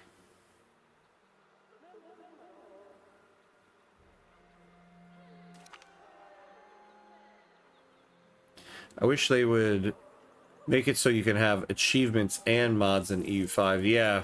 I wish they made it so that you could have achievements and not Iron Man mode in EU5. I really kind of hate that. I thought you got proximity from the river. Like, why are we...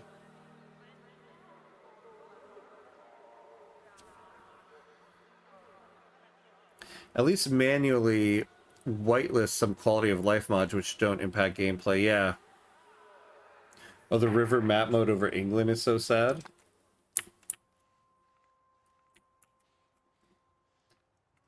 Oh man, is that it? Wait, there's got to be more rivers in England, right? Are there not? Wait. It does go down to the tooltip. Yeah, there are a lot more rivers in England, right? Like, what is this? I've never noticed this before. But they just haven't made them actual rivers. I'm like, the Thames isn't the only river in England. Wow. That's crazy. I wonder what that's... Who's the British person that pissed off the devs at E5? It does go down... Oh, go down in the tooltip. Oh, okay.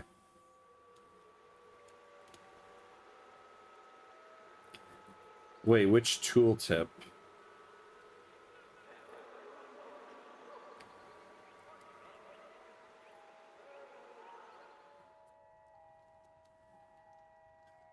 Oh, I see what you mean. Okay, yeah. Proximity costs of going downstream along the river. There we go. There we go. Okay.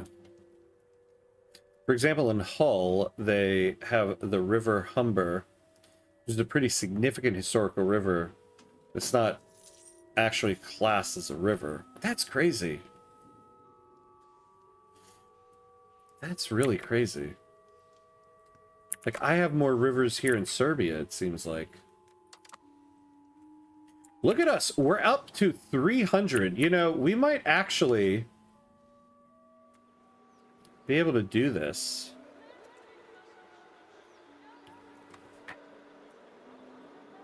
I haven't dug enough to see if anyone's figured it out, but I've seen a few people mention it would be cool to have mods that adjust the starting conditions from save files of other games. Oh. So you can play a country across multiple games. Like EU4, Victoria 3, and Hearts of Iron. No, they have that. It's called the Mega Campaign. It's a pretty popular thing to do in Paradox games. I don't know. I assume there's a Mega Campaign one that includes EU5. Because the Mega Campaign used to be... I didn't realize this... The earlier stream told me Imperator Rome is included. I thought it started with Crusader Kings, but you can start a game in Imperator Rome, and then with this mod, or whatever... Or maybe it's a program, I don't even know. It converts the save file to CK3, then you play CK3 to the end, and then you can convert it to EU4. And then from EU4, when you finish a run... convert it to Victoria 3, and then at the end of Victoria 3 convert it to Hearts of Iron. And I imagine by this point somebody has updated it so that you can go from CK3 to EU5. If you look at England in the northeast, you can even see the river. Oh, really? Yeah, where's Hull? I know Hull. I don't know where it is, though. Oh, there we go.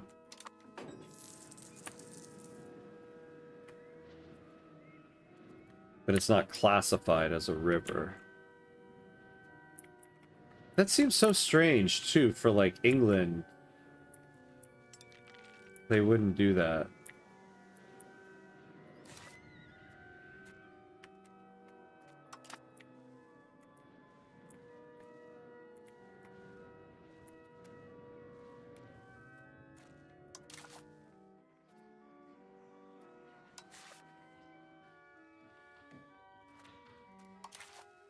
Did we get our...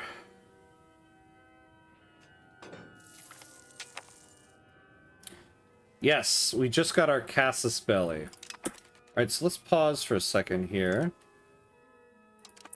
We might be able to go after these lands. Where are we in terms of... Ooh, we really don't have the levies reinforced yet. It's quite a nice place, mainly known for World War II. Where it was bombed very heavily. Oh, due to it being a port city. Interesting. See, for me, I know every town based on their team, so I know Hull City. That's what I know.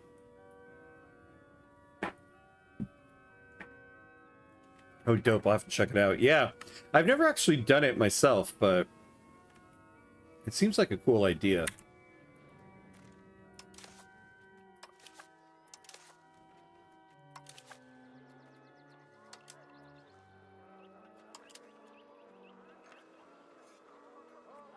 You know, what good is this alliance with Wallachia?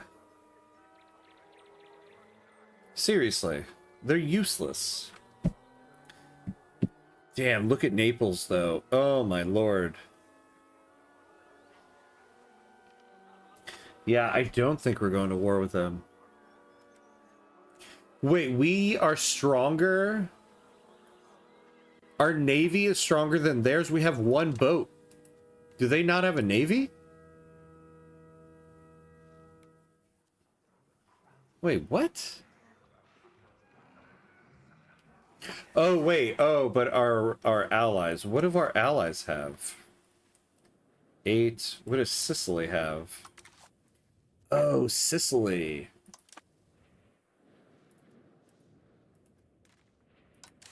Now, the problem is they will be able to ferry their troops over. Yeah. No. It's because of Sicily. Like, if we... Yeah, see, we're heavily outnumbered navally until we bring them in. Yeah, the next obvious target is Bulgaria. Yeah.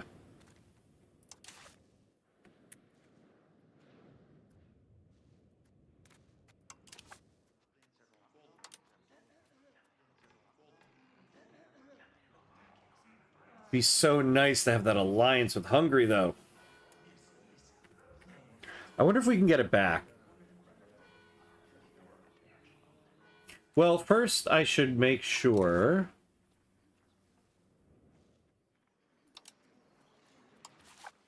Yeah, we can't get a good casus belli on them.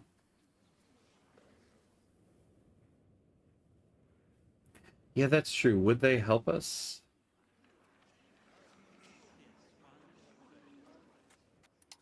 I'd have to disband the alliance first.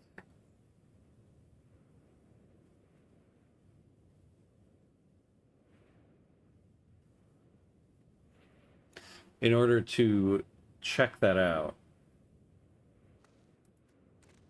Here's what we're going to do. We're going to get this back. We're very close. It's just negative 3.51.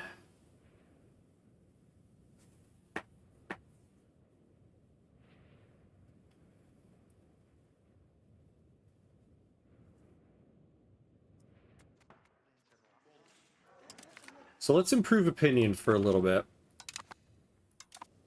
Once we get the alliance with Hungary, we'll cancel the alliance with Bulgaria.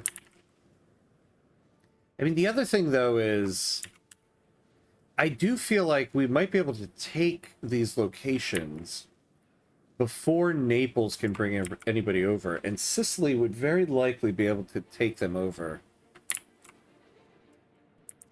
And we can take this stuff.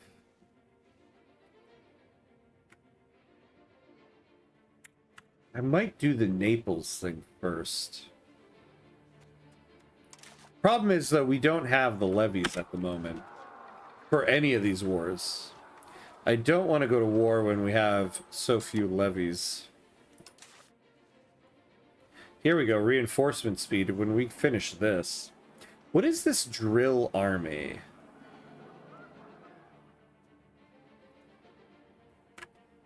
I don't actually know what this does.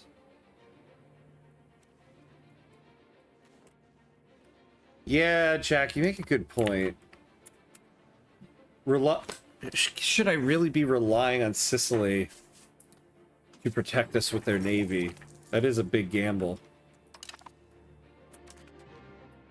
Well, luckily I can think on it for 90 seconds, because we are at the 2-hour mark, so we do have to pay homage to the gods of ads here and take a quick 90-second break. So, we're gonna take 90 seconds, and we'll be right back.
All right, and we're back. And we're back. On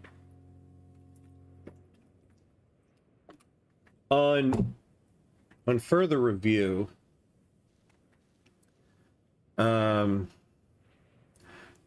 feel like the last time you relied on an ally for help, Bulgaria got its entire army obliterated by Wallachia. Oh, hey, Jabba! Hello, hello! Welcome back, yeah! Welcome back, my friend. How you doing? How's the vacation treating you?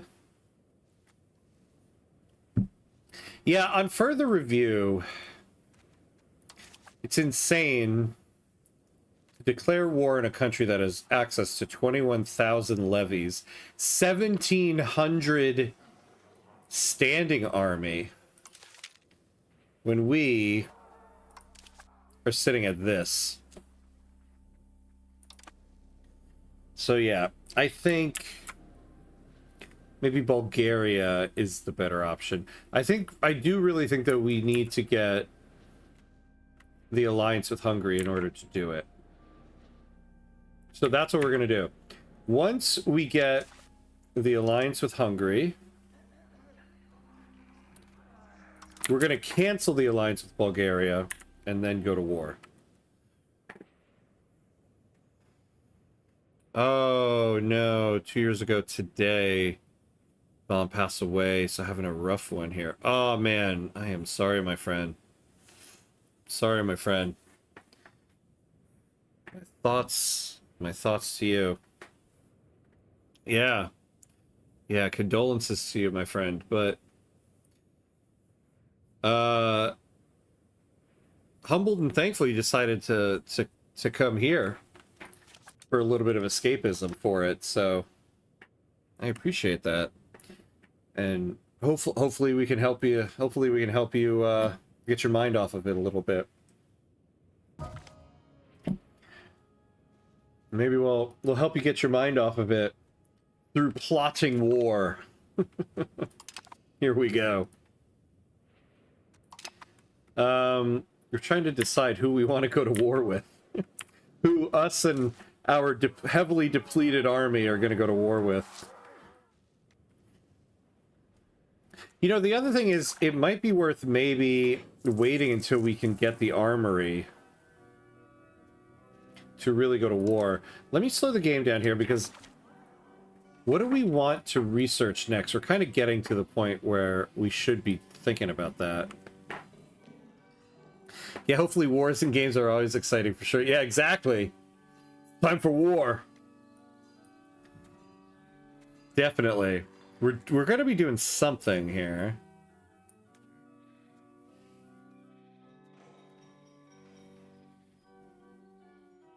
So, here's something. If you get the men-at-arms levy,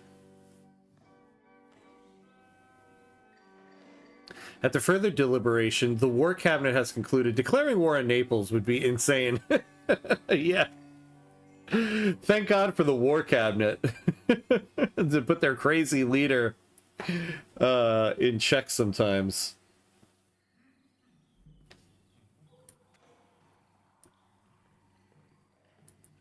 Yeah, I think the next thing we'll do is the men-at-arms, because we're still going to be relying on levies mainly, so I want to get that men-at-arms levy.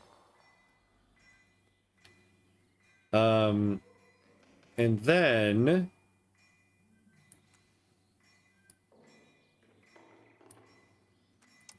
let's get the extra reinforcement speed. Yeah, then we'll get the recruitment law. Plated knights. Army morale, the crossbowmen. And then I think we'll be good from there. Like, we'll figure... Oh, no. And then we do want to get down to this. Alright. And I forgot again the time zone stuff, so I was, like, sitting here waiting for Ham. Last stream was 5 hours ago. Oh, yeah. I know. The time zone differences really mess you up, right? It said on my feed, yeah. That was like when I was in Scotland and I was setting the stream schedule for the following week. And I set it at the time that is normally my time here in New York. Not knowing that, oh man, when I got home that day, the day of that stream, people showed up at like 3:30 p.m. for a stream that was supposed to be at a much different time. Time zones, man. Coastal forts are really good, but you don't have much coast yet. Yeah. But we have coast. We just don't have anything to put there. You know, we are getting very close, though, to being able to do what we need to do.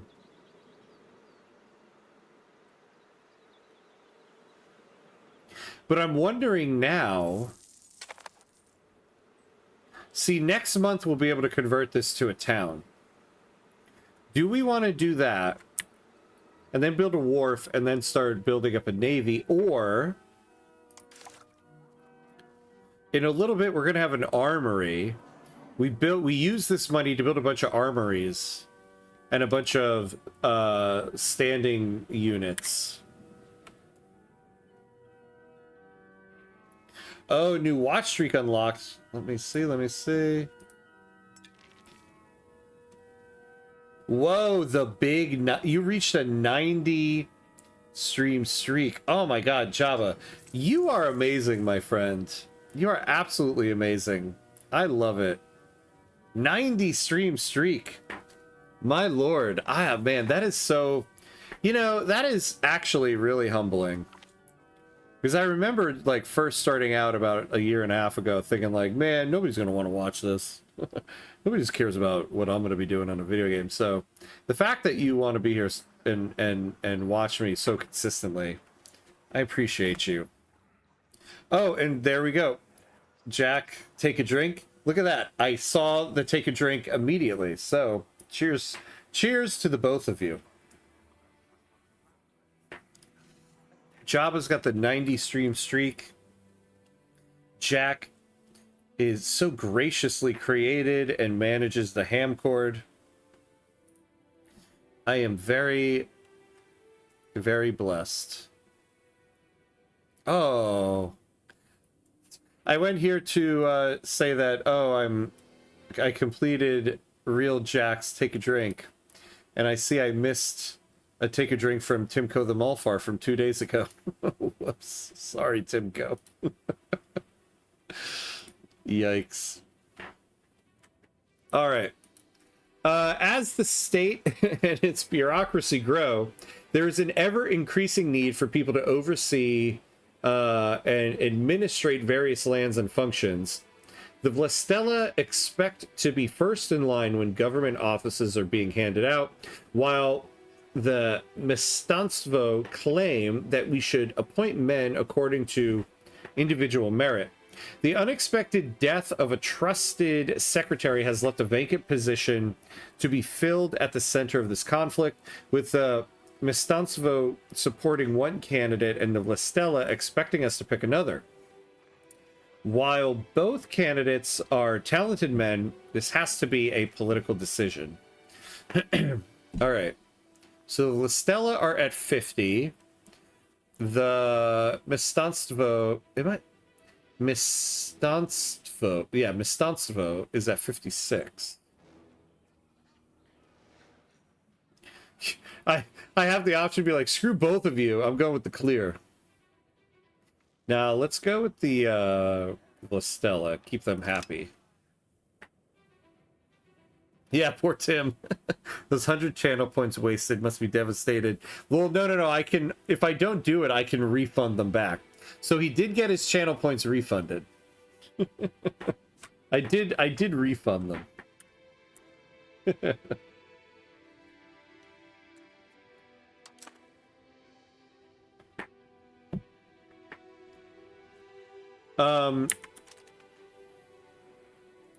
So we can now convert this to a town. But we're now so close to the armory building, we could, like, build 2 armories and some standing units with this. And honestly, like, what would be more helpful in an upcoming war with Bulgaria? More navy or more standing army? Oh, good point. Yeah, how good are standing armies compared to levies at this point, though? Yeah, like if we got the armory, what could we actually build?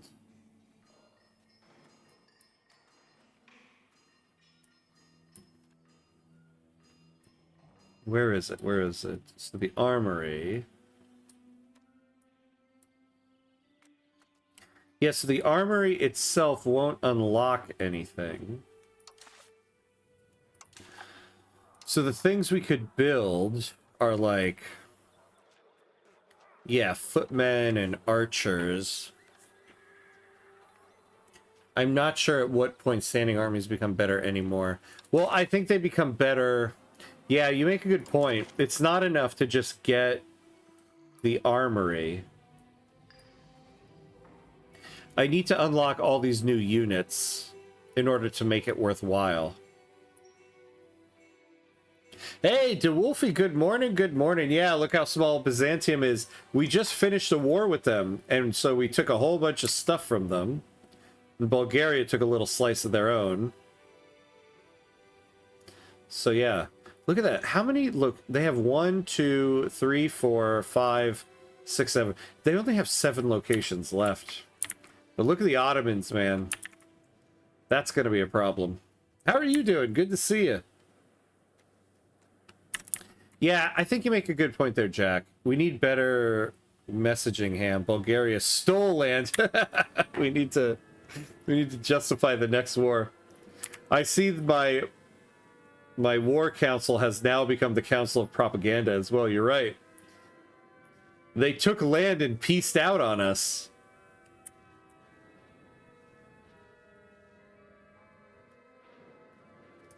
All right. Yeah, we're going to convert this to a town.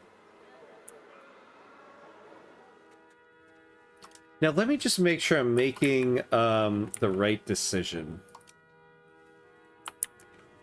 What is this?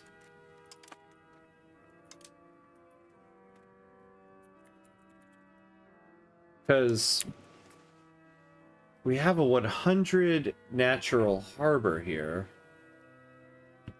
So the port buildings will be a lot cheaper to build. And we'll get extra harbor capacity. But the problem is proximity here is going to suck.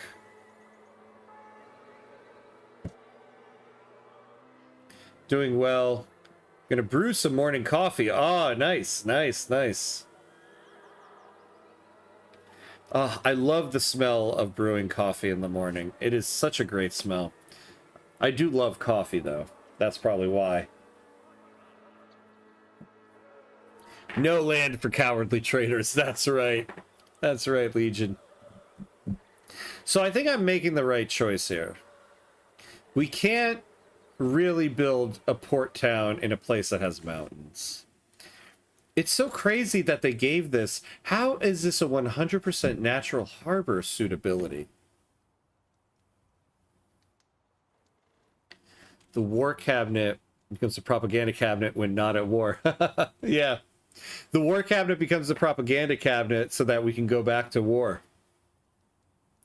That's what we call the American way. We must always be at war. Yeah, we got mountains here as well. Now, what about here? This is 25%. Flatland. Subtropical. Oh, because there's a natural bay there. Oh, I see, I see. Yeah, I still think, though, it's not ideal.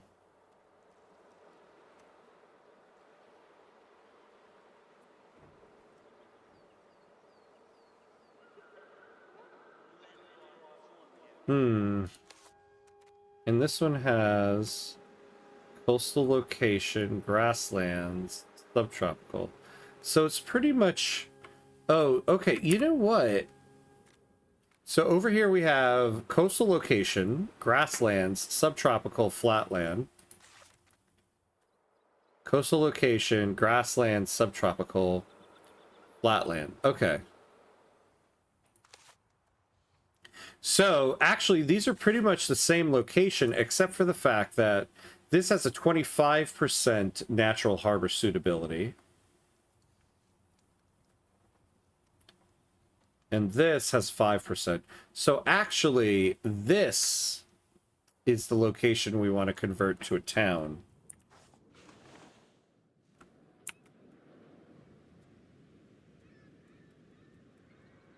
Don't you own Durrus? Where is that? Which one is Durrus?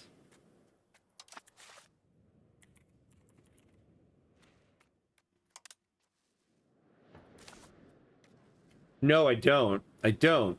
This is what we would get if we did the war with Naples. Yeah, Naples owns it. Yeah. Yeah, I know, right? That is unfortunate. That's why I was kind of like, maybe we go to war for this, but you're right. But the war cabinet was right. We're not going to war with somebody who has 22,000 troops. How was your Scotland trip? I used to have a long-distance partner there.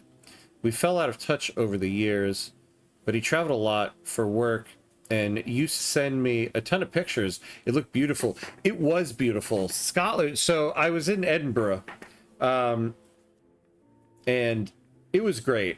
I absolutely loved it. I was there for my brother's bachelor party. So it was a ton of fun, but I mainly saw like bars and stuff. So I didn't get to see a lot of historical stuff, which if I go again, that's the thing I would like to do. But even, you know, like the bar scene and the nightlife and all of that. Oh man, I absolutely loved it there. It was such a fun trip. I want to go back. I got this bear from there. I got both of my kids this bear and a Nessie, a little Nessie one. One kid latched on to Nessie, the other one latched on to this. So the one that latched on to Nessie and not that, I took this for the stream background. So that's our Scotland bear. Would it be a good place to have a market center at a natural harbor? Yeah, it would actually. Well, the market center is also kind of good to have sometimes in a central location too, because the farther away from the market center you are, the less market access you have. So let's say we had our market center here. That means the vast majority of our locations are far from it, as opposed to like if we had it right here, then going out in a circle, these locations are closer, these locations are closer. So it's kind of a double-edged sword. Both have like advantages and disadvantages. Yeah, I love that. I'm gonna try to get over there at some point. There's a ton I want to see. Yeah, it is great. Beautiful country, beautiful people. I just have nothing but admiration for Scotland.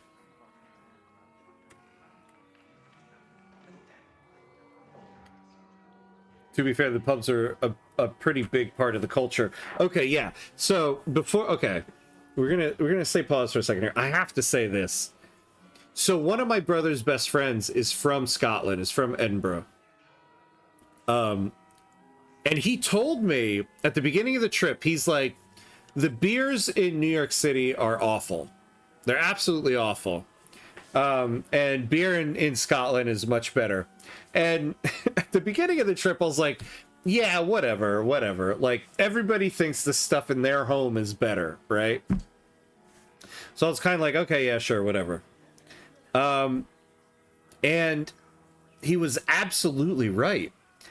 The beer in New York City is flat. And I never noticed it because that's just what I'm used to. And all the beer over there, like, it is legitimately better. And then when I came home from the trip, my wife and I went to a bar for lunch. And I ordered a beer just to check. And I was like, damn it, he's ruined me. The beer here is awful. The beer in Scotland is legitimately better. And I've now been ruined. I wasn't a big beer drinker to begin with, but now I'm definitely not going to be one. Taking on Bulgaria as soon as possible would be ideal. Yeah. So let's take a look here. That language barrier, though, they aren't speaking English. You know, I was actually thinking about that before I went there. Okay, so we've made we've made progress. I think now we should look to profess trust. And I think that'll put us back over the edge. Yeah, look at that. No, it did it immediately. So now we just need the diplomat. All right, so we'll continue here. Yeah, I thought of that actually before I went over there, and I was like, oh man, I wonder if that's going to be the case. And it's so funny because I didn't find that to be the case at all. It was perfectly fine. So I found, like, you know, the stereotypes of, like, the Scottish accent. I was like, oh no, actually, it's actually pretty easy to understand.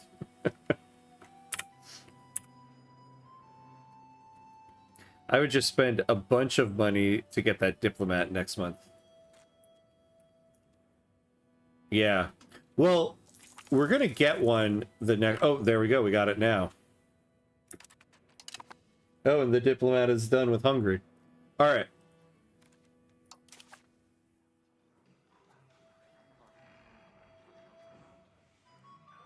What are the requirements?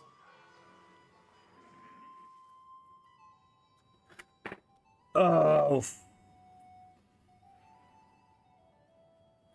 I forgot that event we took blocked us from treaties with Hungary, I believe, until 1401 or 1402. So we have like 4 years to go. Ah, man. I forgot about that this whole time. Where can I see it? There's got to be a place I can see it.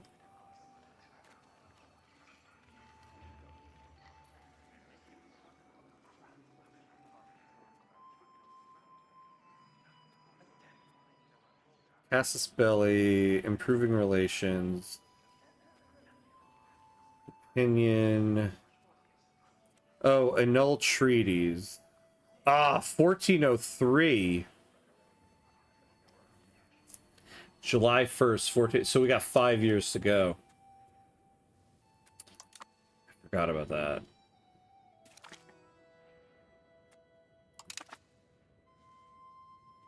When I was coming back from my deployment, we laid over in Ireland. I got to have a good Irish breakfast with a legit Irish Guinness at 4 a.m. after flying for 10 hours. One of the best meals I've had. Ireland is like probably the next place I want to go in Europe. I mean, I've never been to Germany, but I would love to go to Ireland. I always joke with my wife, so her dad's side of the family is like 100% Irish. I always tease my wife. I say the only reason why I married you is so that my kids could be Irish. I want to visit Ireland. I love the accents from the Isles. Yeah. You should look into Shakespeare OP. It's basically all modern English accents put in a blender. Wait, Shakespeare, what is Shakespeare OP? Since Shakespeare actually wrote in TBE time that modern English form, so it's more accurate than received pronunciation. Well, you know what's fascinating about when you talk about Shakespeare and accents? It's so funny because, like, in the United States, the American Southern accent, it has a lot of like baggage with it because it's considered like a lowbrow type of thing, right? You hear like actors and newscasters and all that be like, "Oh, if I have a Southern accent, I have to lose my my accent." But wait, hold on. Oh, increase cultural view with Wallachia, yeah. So the English accent hasn't been the same over the years. It changes over eras. And so the Elizabethan accent, which the Elizabethan period is when Shakespeare was around, the Elizabethan accent sounded more like an American Southern accent than anything else. So I find it so funny that, you know, this writer that we put up on the pedestal as like the person of culture and refinement, if you were to go back in time and meet William Shakespeare, he would sound like he's from the American South. So all those productions of Shakespeare's plays, if they really wanted to do them accurately, they should sound like they're from Alabama. Well, I would spend 5 years preparing for a war with Bulgaria. Yeah, that's absolutely what we're going to do. And actually, we'll probably have an armory by that time. I think what I'm going to do here, I'm going to finally just make the decision. So this is the place we're going to turn into a town, build a wharf, start getting some boats. We're getting a lot of money, so we're going to... Yeah, we're going to do that right now. We still have a good amount of money, so by the time we actually get the armory, we'll have enough money to build armories and then start building some units. So I think what we're going to do is we're going to try to hold on to some money. We are going to build some stuff, though. Like, once we get that armory, come on. We're going to need weaponry.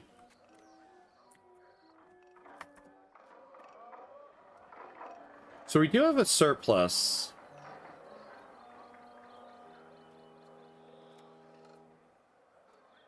Okay, so we're good with weaponry.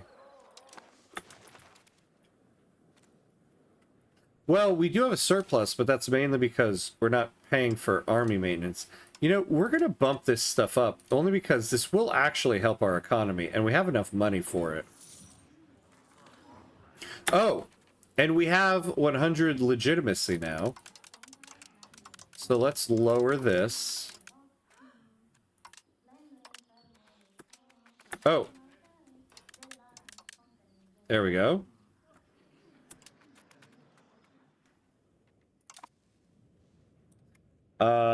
Shakespeare's original pronunciation, it's a recreation of a father-son duo. The former is a linguist, and his son is a trained Shakespeare actor. They use it for some performances at the Globe. Oh, interesting, interesting. Okay.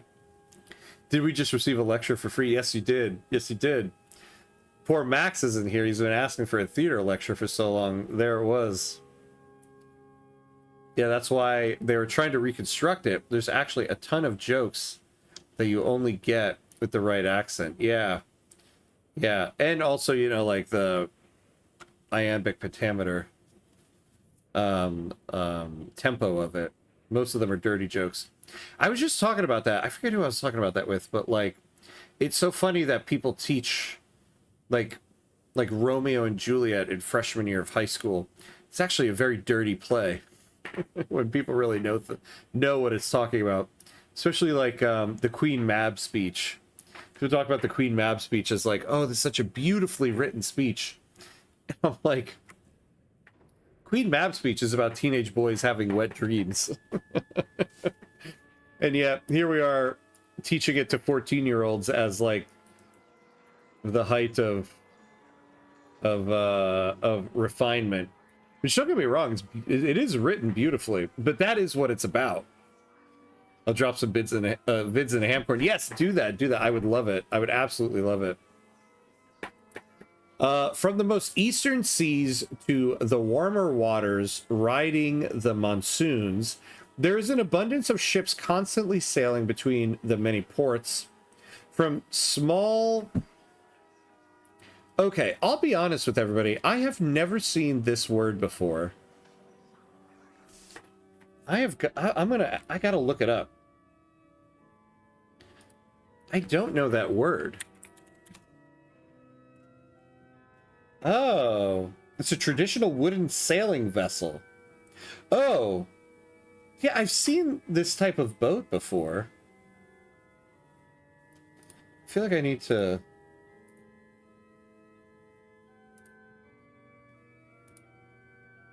There it is.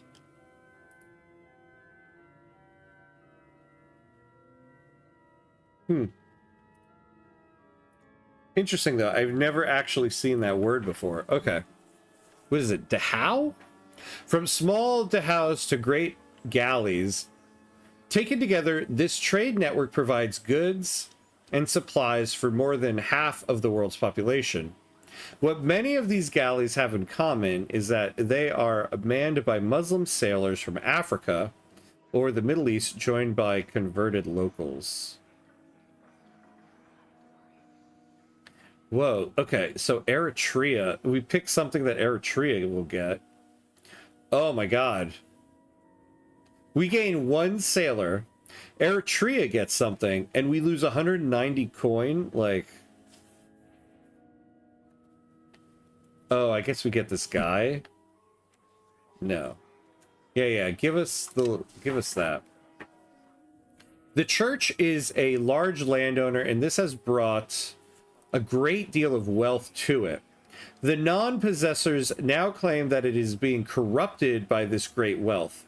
while their opponents argue that it is needed to carry out this holy mission.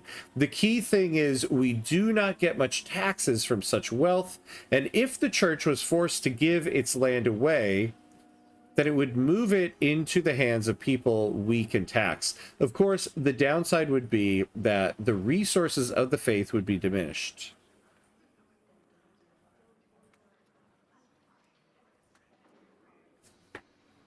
So, so we'll get plus 10 religious influence.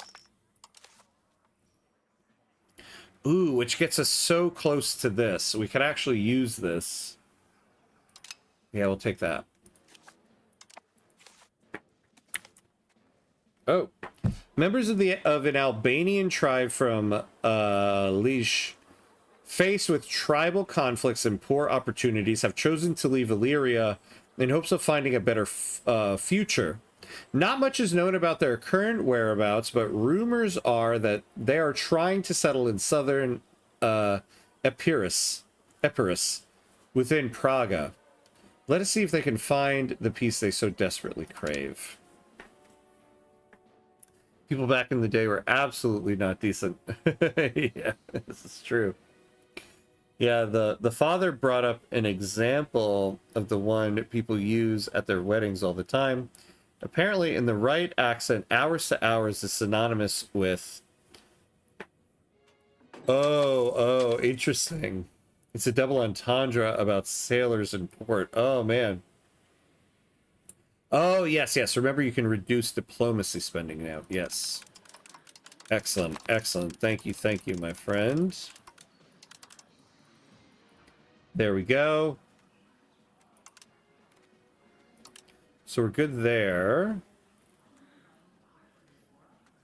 Which means, honestly, I would like to increase the stability spending here. I haven't read a ton of Shakespeare, but I love what I've read. The To Be or Not to Be speech was the first one I heard in OP. I wish it wasn't memed as much. It's pretty serious, and I actually really dig what it's talking about. Yeah.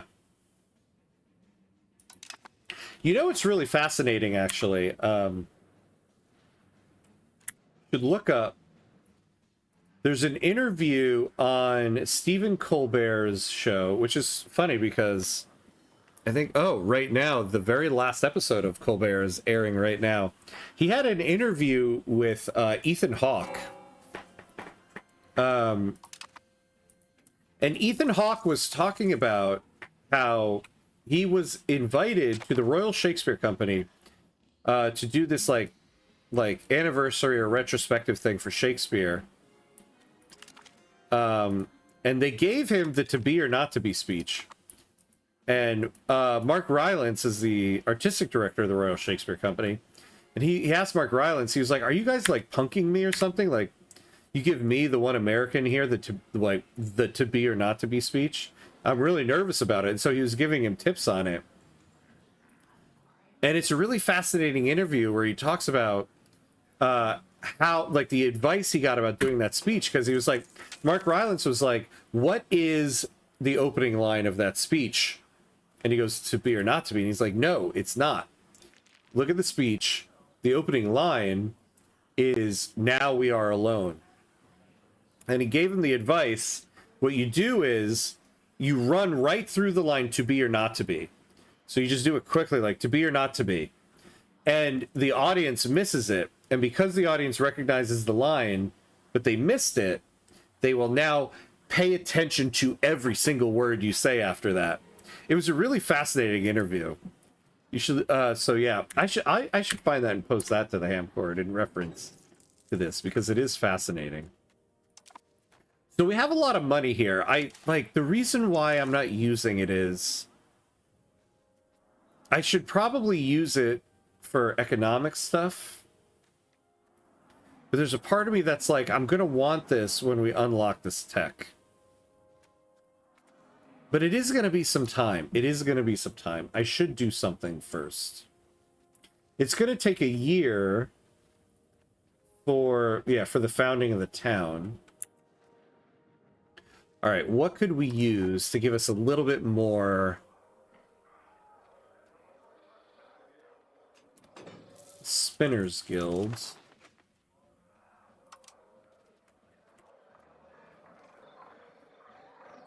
Well, I think what people miss is that it's not highbrow at the time. It's penny theater for the masses and rich alike. Yeah. Well, that was the thing. I think that was what separated him at the time, is that he found a way to write for both the upper and lower classes. Because remember, the Elizabethan England was a very fascinating time to see theater.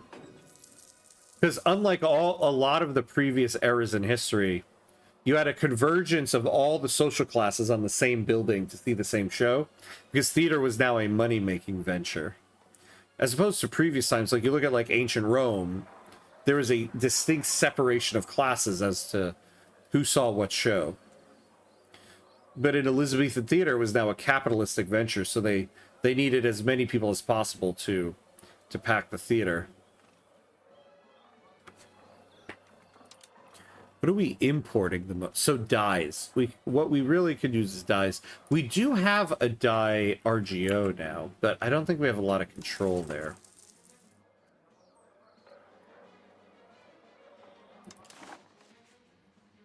Iron. Iron is something we could use. Oh, I thought we had more control here.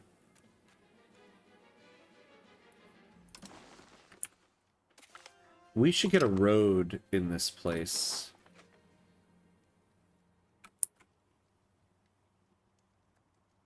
113. Yeah, because if we had a road there...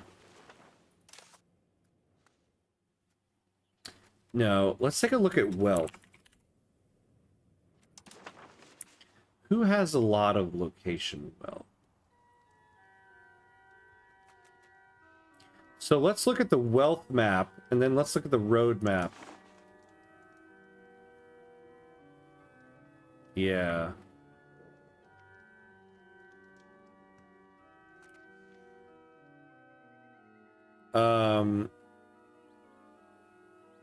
Lots of noble happiness. Anything you can give the burgers. Good catch. Good catch. Yeah, that's a great point. What do we have here?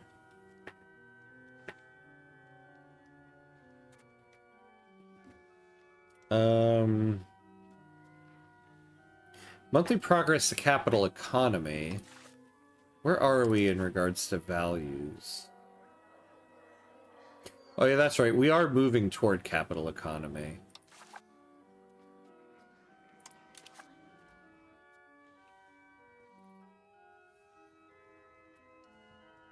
So we got Navy stuff. Maritime presence.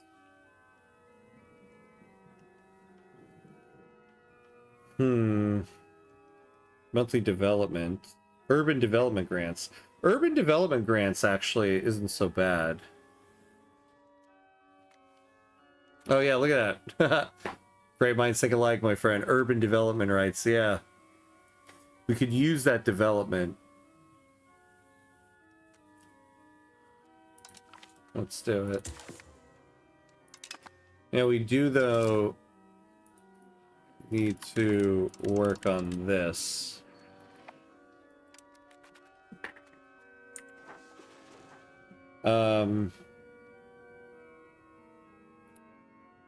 But that's cool. I'll have to check it out. And yeah, I saw Colbert's interview with Jon Stewart last night talking about the final show. Yeah, I was watching that earlier today. It's really great. But yeah, tonight's the last one, unfortunately. We're gonna have to drop off soon. Oh, but I'll be in the ham court later. Very nice, very nice. I don't know that about theater in the air. That's cool. Yeah, I always love learning how systems like that influence the works that were made under them. Yeah. Yeah, that change really changed the way people saw theater at the time. It's not much development, but it adds up, especially as it's everywhere. Yeah, I mean, I think development is one of those things in the game that it's so incremental, it takes a while that you At least for me, I kind of forget about it, but it really does create more demand for goods. Now, what is the drill army thing? Here it is. Oh, monthly experience gain. Morale goes down a lot. I see. So I guess this is something we'd want to use when not at war. Because we'll get a bunch of experience, but the morale will go down. So when we're not at war, it's okay, because morale can go back up.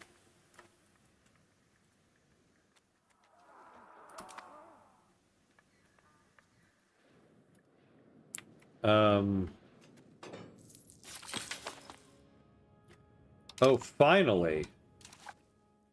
One of these integrate province things finally finished. It took forever. How much more do we have? We have these down here. So maybe I'll put this guy in something else.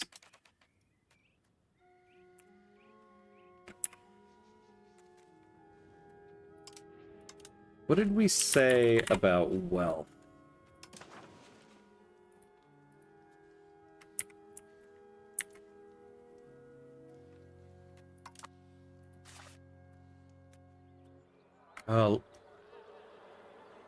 Oh, this isn't ours. That's why control is 100.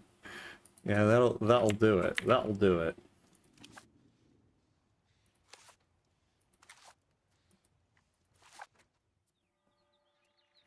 So we get a little bit here. I think people just miss how important things like theater was at a time before TVs and even printed books on scale. Yeah. Yeah, it's so true, because people forget, like, there was a period of time where the vast majority of people were illiterate. So even in terms of books, the way people consumed stories and entertainment was theater. So, yeah, it was like a major lifeblood of culture. We should probably use our cabinet member to change societal values. You know, actually, we should change her to centralization. But even with the cabinet member doing it,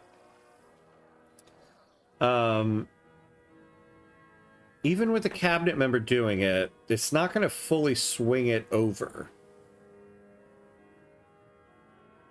What is giving them the most? Vassal subjects. Market fairs. Oh, communal lands. Oh. That's like a big one right there. Pretty good money coming in now. Yeah. Yeah, I want to use that money for when, you know, maybe it's time I get a university, actually, to help us speed this along a little bit. Oh, I want to see Civ 7 tomorrow. Maybe I'll buy it. Yeah. I'm excited for tomorrow's Civ 7 run. I'm excited because we didn't get to really like go through all of the new stuff. We only got 2 episodes, so I'm excited to go through a full run. Let's take a look at how bad it would be to get rid of communal lands. So not so bad, but we don't have what we need for it. So yeah, let's use the cabinet member to go towards centralization. And then when we have the stability, we'll get rid of communal lands. Have you built libraries? That's good. Yeah, I thought we did. It's the universities I haven't, but... Oh, well, we only have 1, actually. So these are 40.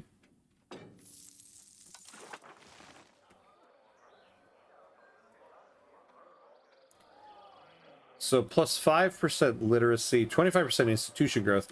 Let me double check the university again, though. Oh, wait.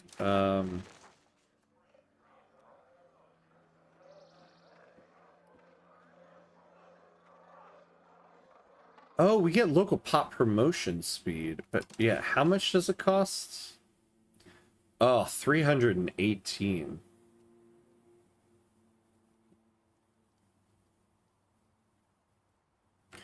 Oh, you know what? I might want to change societal values off of... Oh, I keep forgetting we are actually moving toward capital economy. Never mind. I was thinking I would change the cabinet action instead of changing toward centralization, changing toward capital economy.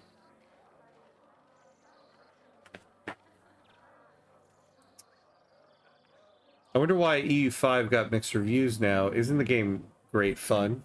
It is. It is. You know, it's this thing where people run into bugs and they're like, oh my god, everything is awful. The latest DLC, the Fate of the Phoenix, people were complaining about bugs. I mean, I hate to be the poo-pooer naysayer here, because this is what I said about the Great Wave in Victoria 3, but Fate of the Phoenix, I mean, I haven't encountered nearly as many bugs as people are making it out to be. It seems fine to me. So, but again, you know, that being said, I don't want to discredit someone who runs into a bug, because when you dedicate the amount of time you need to dedicate into these runs, and something gets bricked because you ran into a bug, that is legitimately maddening. But I haven't run into them. So, but I think it's getting mixed reviews, because when people hear, oh, there's bugs, everybody kind of jumps on the bug bandwagon. Similar to music, people have recorded music for granted. Oh, yeah, but we've only had it for about 100 years. Before that, if you wanted to hear music, someone had to play it. Yeah, that's such a great point, right? God, when you put it into that context, yeah, we've only had it for about 100 years.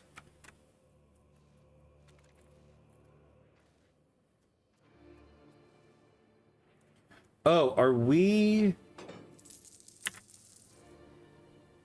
Wait. Have we finished... Oh, nice.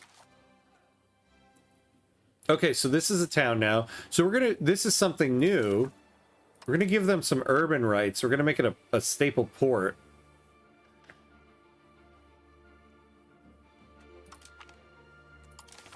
And we're gonna build a wharf. I always forget who does the wharf. Here we go. Yes, monthly sailors. All right, so we're going to build a wharf.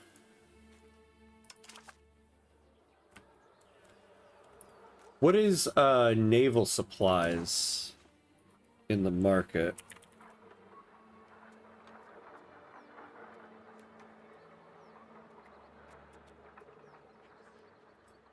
Wait, the goods balance...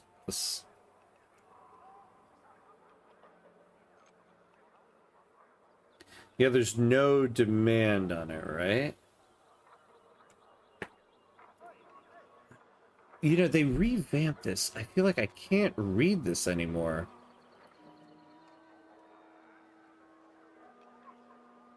So, we're exporting 2.71. The local supply is 2.67. So we could use some naval supplies. I think the last DLC had some issues, and people then reviewed the main game too. Yeah. I think people were having some pretty bad performance issues, but I think it's mostly been fixed now. That's what it feels like. I mean, we haven't run into any issues yet.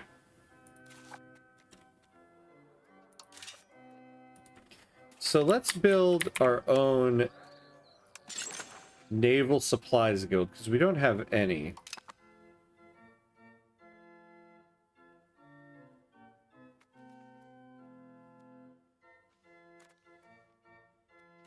Well, let's build it in our capital.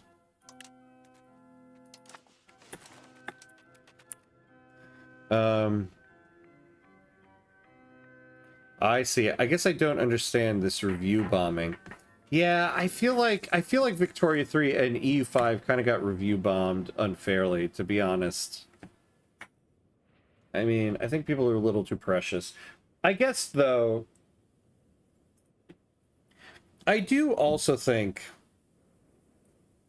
you shouldn't be releasing things with bugs. I mean, it is true. You're a company, you're professionals. I kind of detest the culture around Bethesda. And this idea, like, you get a Bethesda game, and then there's bugs, and people are like, well, what do you expect? It's a Bethesda game. Like, that should make you ashamed as, like, a game designer and a coder at Bethesda. So, when Paradox releases stuff that has bugs, like, it isn't good. There should be, you know, some level of professionalism around that. But at the same time, I do kind of feel like people blow things out of proportion a little bit. More than any other state, the influence of the clear is dependent on their standing with the common man. It is difficult to pinpoint exactly why, but over the past few years, the clear have come to be seen less as the spiritual guardians of our country and more as rich and corrupt intrigue makers. Combined with some unfortunate investments in the clear properties themselves and poor political maneuvering, and the clear have been losing both power and influence. Unfortunately, they seem to be deflecting the blame and instead criticize the government for their loss of standing. Damn.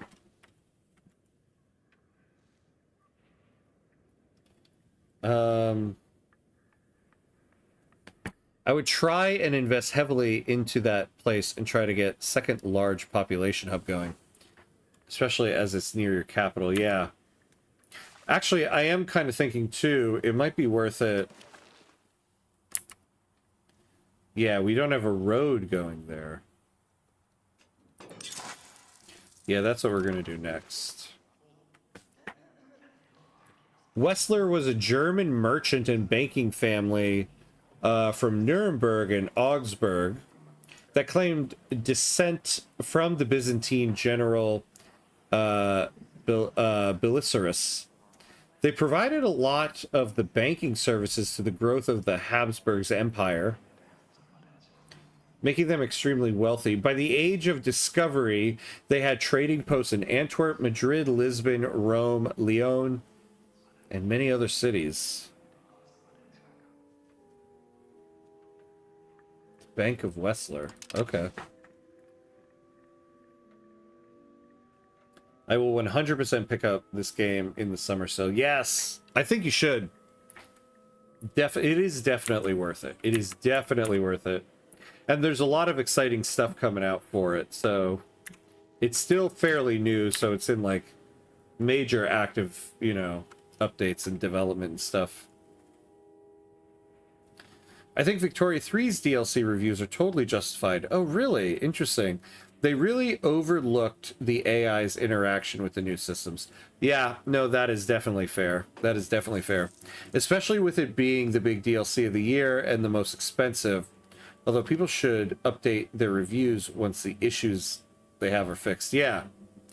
No, that's true. The AI doesn't seem to build ships, which does make things a lot easier and different. It's true. I do think, though, people are being a little harsh on the DLC. When they talk about bugs, the AI stuff is one thing, but people, I don't know, I feel like the way people talk about the Great Wave is that, like, because people are asking, people have come into the stream here asking this question, and they go into Reddit and ask this question where they're like, is the game playable? Like, the reviews have given the impression, is this game playable? And it's like, oh my god, like, yeah, it's playable. Like, they give the impression that the moment you load the game up, it's going to crash from bugs. And I think that's largely unfair. The bugs are very specific to countries and situations. So I think the reviews are a little unfair. They're not untrue. I think they're unfair, though. I just think the AI's interaction wasn't a bug. It was just totally overlooked and underdeveloped. Yeah, exactly. Yeah, it's not a bug. It was just like you said, yeah, overlooked and underdeveloped. Yeah, some people are overreacting a little bit. All right, though, we are at the 3-hour mark, so we do need to take a quick 90-second break and pay homage to the gods of ads here. We'll go for about 30 more minutes here, so we'll take a break. We'll figure out what's going on here. All right. Wait, what? There we go. All right, so 90 seconds, and we'll be right back.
All right, and we're back.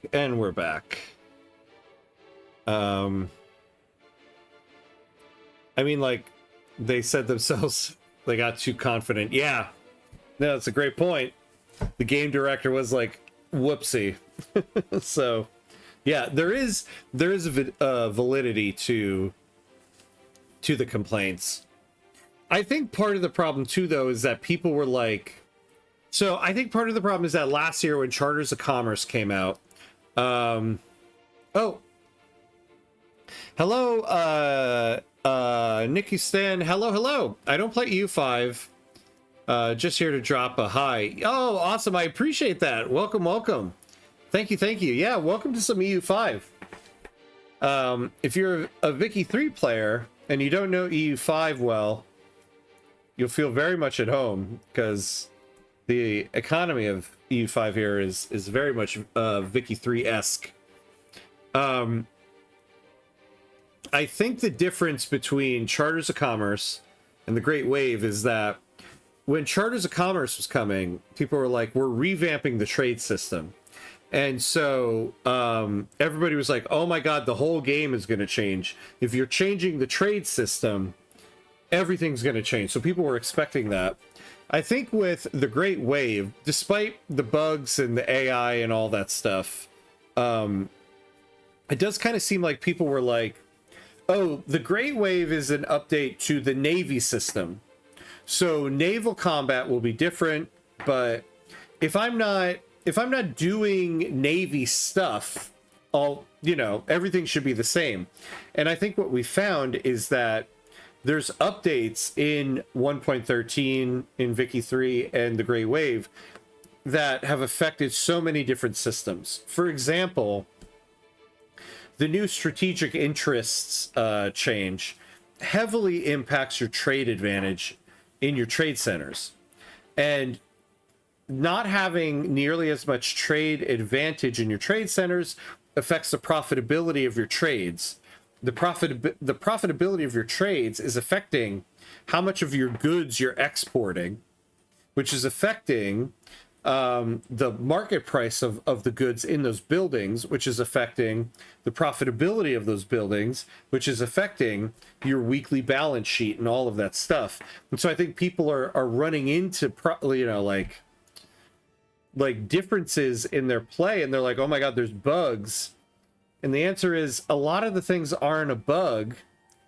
It's just a different way of playing the game that you're not aware of or used to yet. Somewhere people must recognize how many moving parts there is in Paradox's grand strategy games. Yeah, exactly. You change one thing, it's going to have ripple effects through all of it. And I don't think people were ready for just how much of their gameplay was going to change from just changing the Navy like that. Charters of Commerce was so good. It was, though. Yeah, it was, though, right? I feel like if it was Navy and the Army, it may have been more impactful for every country. I just wish they took the same care as they did with Charters of Commerce. Yeah. I mean, that DLC changed so much of the game, yet released with very minimal bugs. Yeah. I will say, though, there is a lot of stuff people are posting as bugs that are not bugs. I hate to be blunt about it, but it's like sometimes people are posting things that are as bugs, and it's like, no, you just don't understand the mechanics of the game. You know, like, that's not a bug. You're just not doing it right. I don't think even Paradox realizes sometimes, well, of course the AI are going to build naval units, just like another unit. Yeah. It's true. It's very clear that I don't think the devs were prepared for how little the AI was going to build ships for their Navy update. It definitely made it definitely changed things a little bit there. Like, I post on the bug forum sometimes. I like to go through there, and I should probably stop doing this because there's a little... I do face a little bit of heat sometimes, but people will post things that are bugs, and when I see they're not a bug, I'm like, I'm sorry, this is not a bug. Here's how the mechanic works, and you're doing it this way. You possibly need to be doing it that way. And there's so many of the things that are posted as bugs that are not bugs. What do we want here? Establish clergy charity. Increase ties to subject. I don't think we need this. Although the added subject income during the Saber would be nice. Castle works, nope. Oh, the integration process actually would be helpful.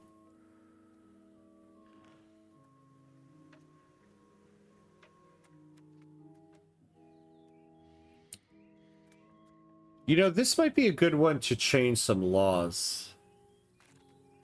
Let's take a look at our laws. There's nothing in particular I'm like, oh my god, we need that. The AI on release of the DLC just didn't interact with the new content at all. Yes. Yeah, that is very true. It's a very valid point.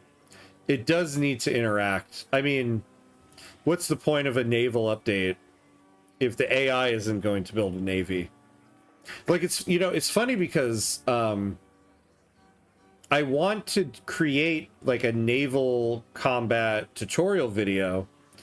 And interestingly, I'm finding it hard to get into naval battles because the AI is just not sending ships out as much, which is a weird thing. This didn't work how I expected it to work. I am perfect and have perfect knowledge of this game, so it must be a bug. Yeah, it's so funny how people have that. Like I had one person one time comment to me that I should be banned from the forums. Because they something about a hire, their buildings were in hiring, so I downloaded their save file, played with it a little bit, and I posted back. I was like, "Oh, I got your buildings to hire. Here's how it happens." And they're like, literally, you should be banned from the Paradox forums. And I was like, "Oh my god." That's when I left the conversation. I was like, "This is too much." I was trying to help.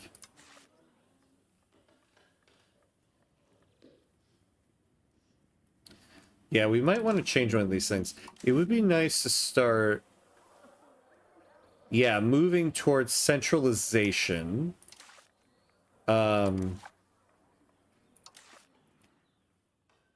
we could do central council.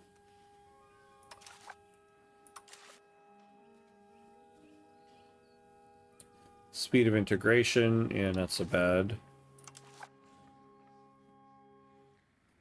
No, civil law is what we want to be on. Oh, forgot about this one. Yeah. We'll move 0.1 to decentralization, but we'll get plus 5% proximity speed through land. I hate to say it, but I think we're going to take this.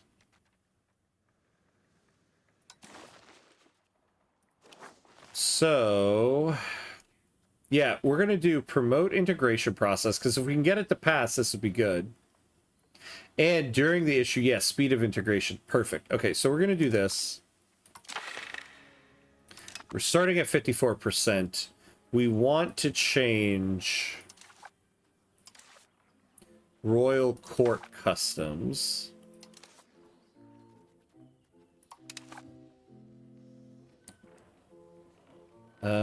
Yeah, to this. Because we're going to get that proximity speed. Then bellicose support.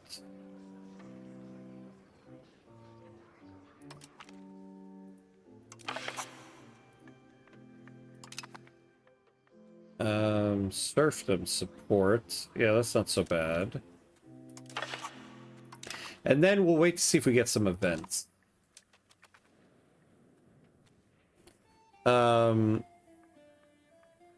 Or they just spammed out 1 unit fleets and lagged the game. Yeah, yeah, that's true. There was that too. I think the AI not interesting with the DLC was particularly devastating because of how much of the update was focused around naval diplomacy. Yeah, interacting. Yeah. Oh, hey, Mauricio, what's up? What's up? How's the game going? Since I missed the last chapter, wanted to know. Yeah, well, we're doing well. We're doing well. I'm still gonna kick myself for the stupid mistake I made by giving away these lands without realizing I was doing it. But otherwise, we're doing good. The Byzantine Empire is almost gone. Oh. Differing opinions and interests over religious and secular matters between our government and the Clear has spilled over and become a significant source of conflict in our kingdom. The Clear are now making demands for changes in policy, stating they will withdraw their support for King... I still don't know how to say this guy's name. Drislav Nemanjic if refused.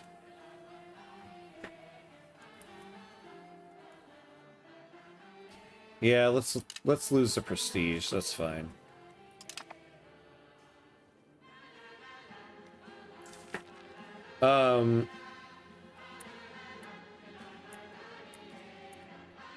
Like, I also kind of feel for the devs to a certain degree for Vicky 3 because it's like they spent all of last year knocking it out of the park. Charters of Commerce, National Awakening, Iberian Twilight. 3 fantastic DLCs. And then, yeah, 1.13 and the Great Wave was not great. A lot of, you know, a lot of issues to be worked out. And I saw somebody post, like, is, you know, given what the Victoria 3 devs and the state of the Great Wave, is Victoria 3 and Paradox the new Bethesda? And I was like, damn.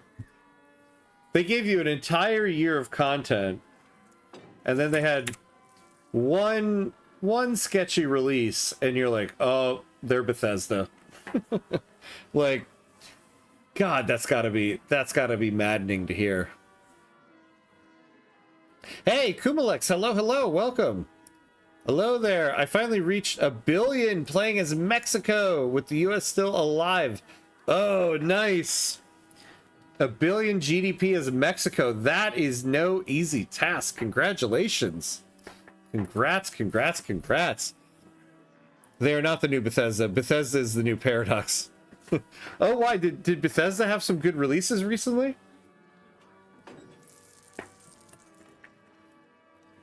It's funny because I do love Bethesda games. I love Fallout.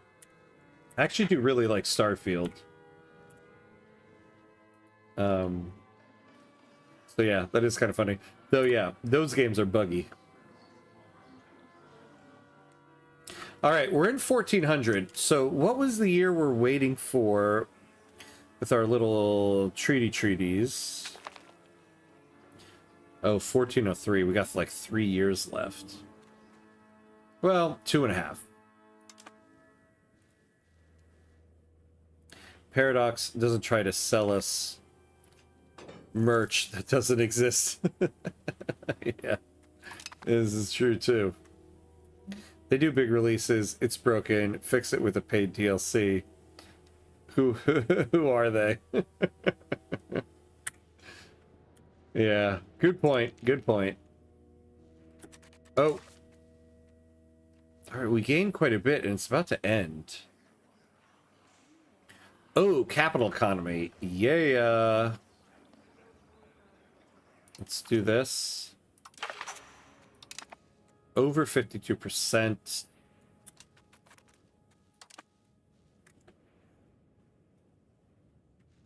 So we got proximity out of it.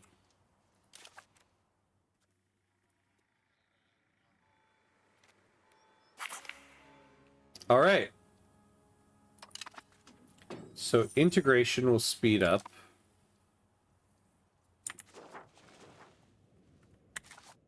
Oops.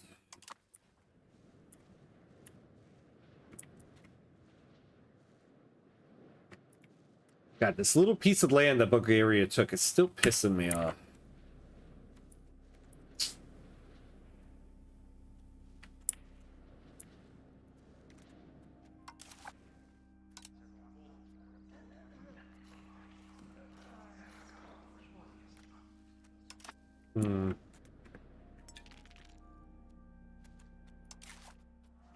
We're so close. I think at this point, I'm saving the money for the armory.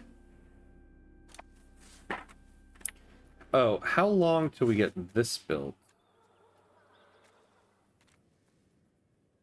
217 days. Okay.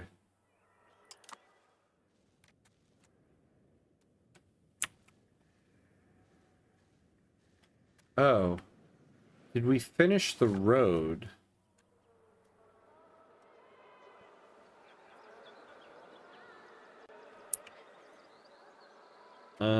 Okay. You know what we're gonna do? Now that we have this over here, let's put our one boat over here.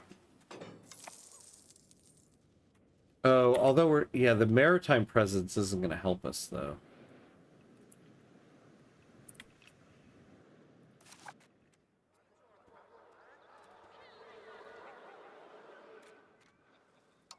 You know, can we build bridges? Oh, yeah. Okay.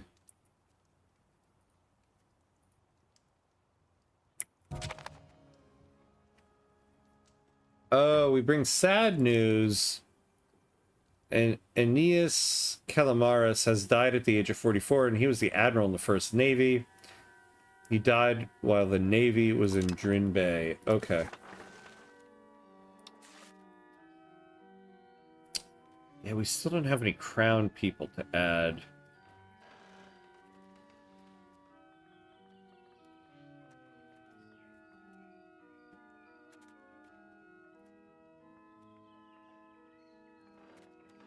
Yeah, I'll take this guy. We can get more maritime presence with him. I think I cried as much when Victoria 3 was released as I did when it was announced. And not the same reasons, yeah. This, since Vicky 2, was what got me into Paradox games. Oh, interesting. See, I never played Victoria 2. And I really want to, just because I love Victoria 3 so much. I want to see what the previous one was like. God, what got me into Paradox games? My first Paradox development studio game was Crusader Kings 3. But I guess my first Paradox game was Surviving Mars. I absolutely love Surviving Mars. But if we're talking about Paradox development studio, I was into CK3 before Victoria 3 came out. But I've been playing Victoria 3 since release. I think it was about a month after release I picked it up.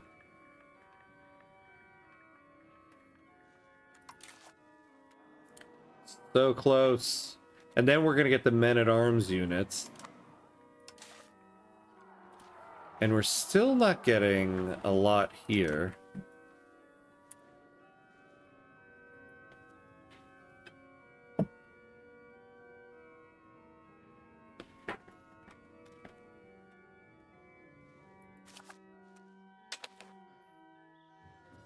All right. Haha! All right, we can do the armory. So how much is it going to cost? 75. Okay. We can do it. We can build 2, and we're going to do that.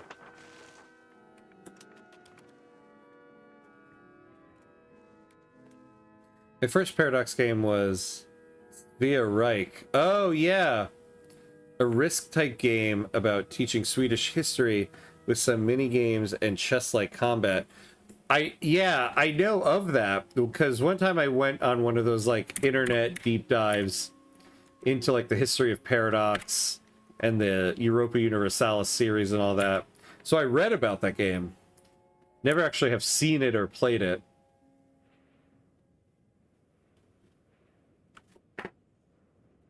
Can we recommend you games like Paradox games? And yeah, I always will take a game recommendation. Absolutely.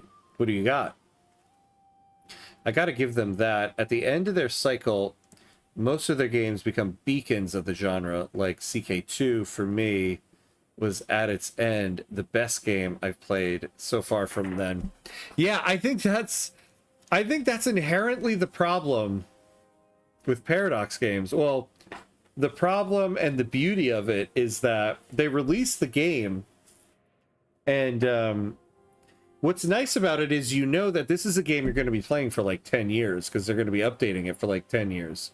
But also, like, I think about all the flavor content and everything for like Victoria 3 and even EU5 here, and you think like, man, when it's finally at the end of its life cycle, we're going to have all the content together and everything interacting with each other. And then finally, I can play the game with all of this stuff working together.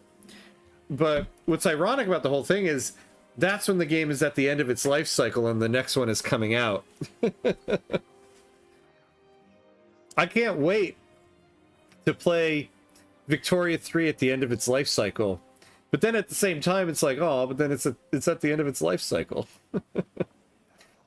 King Dawid the False Piast, the Kingdom of Hungary, has invited King Drislav Nemanjic to a great discussion, the establishment of the Order of the Dragon. Its supposed purpose is to build a network of members of the Order who will stand by each other against the growing threat of the Ottoman Turks. Oh. The Order of Chivalry Law. Huh. Order of the Dragon. Garrison size. Fort defense. Interesting. Okay.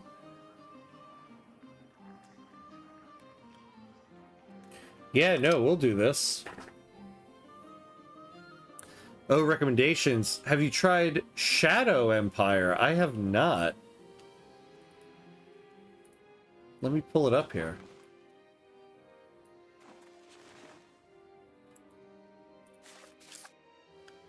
Shadow Empire.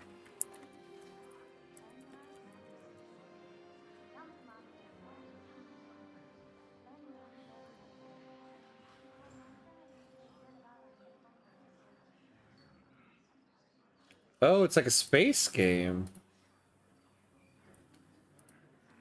Oh, this looks kind of cool. So this is a grand strategy one. Okay. Very cool. Have you checked out Solar Nations 2 then? It's a game inspired by Paradox games. It's basically a mix of Victoria, Stellaris, and Hearts of Iron 4 since you start at Earth, but then go to colonize the system. What? Solar Nations 2.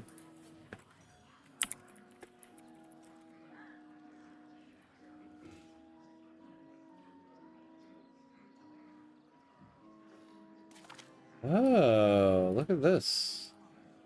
This one is not that old. All right. Add it. Oh, and this is in early access. All right.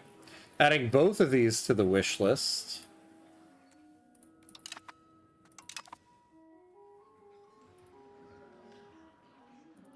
Wait, so let me add that to the wish list. And then I didn't add... Who's the one Kumalek said? Shadow Empire.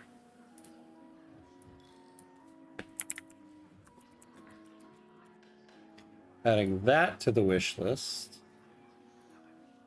And then Dracula's Order.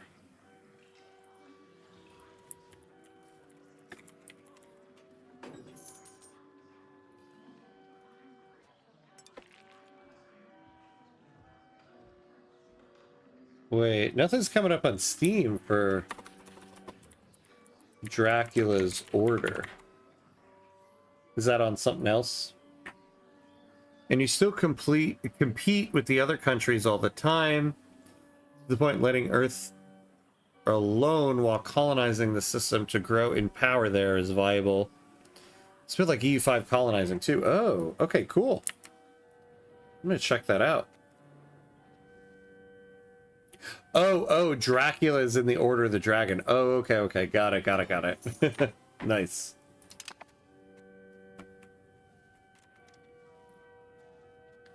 All right, so once we get these armories done, we're saving up the money now because we're gonna need to build some of this stuff. Oh, look at this. We got Serbian Hussars. These guys are pretty good. Yeah, but it's going to cost 354. Look at that weaponry. Maybe we can build one more of the weaponry.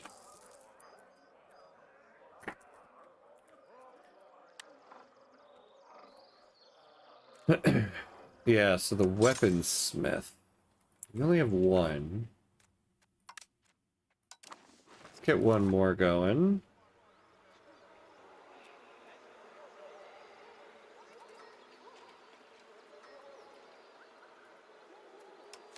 Oh my god, we can't hold on to an admiral here. We bring sad news. That guy's died at the age of 48. He was admiral.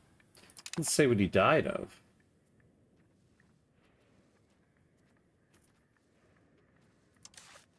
Who do we have left?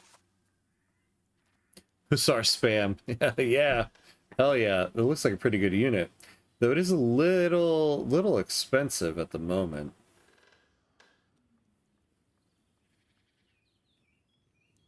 Yeah, this guy will get us a lot of maritime presence, so we'll do that.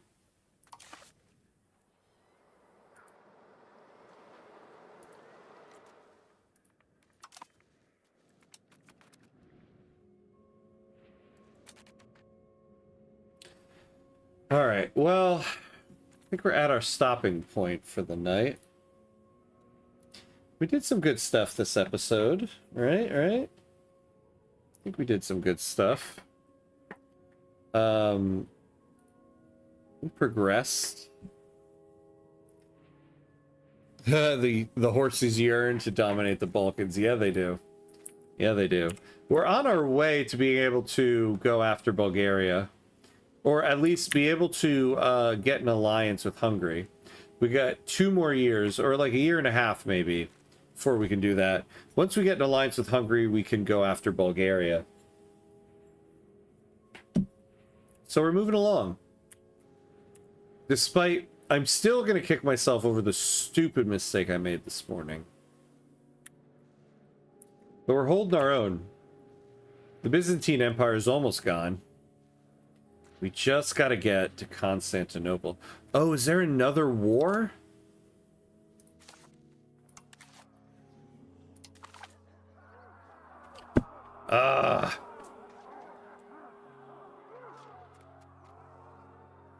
Yeah, they're definitely going to lose this one. Are they sieging this yet? Not yet. Damn. We're going to have to battle the Ottomans at some point. Now we're really going to need Hungary.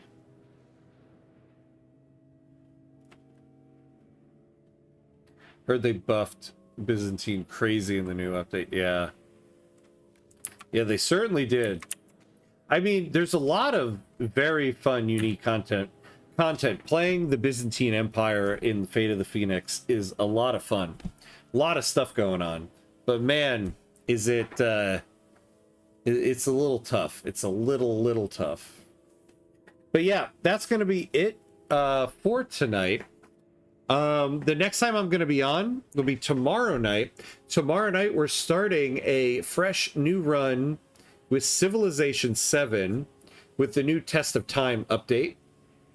So a couple months ago, I was able to do the Firaxis feature workshop where I got to play a couple episodes with Civ 7 with kind of like the test run of these new updates.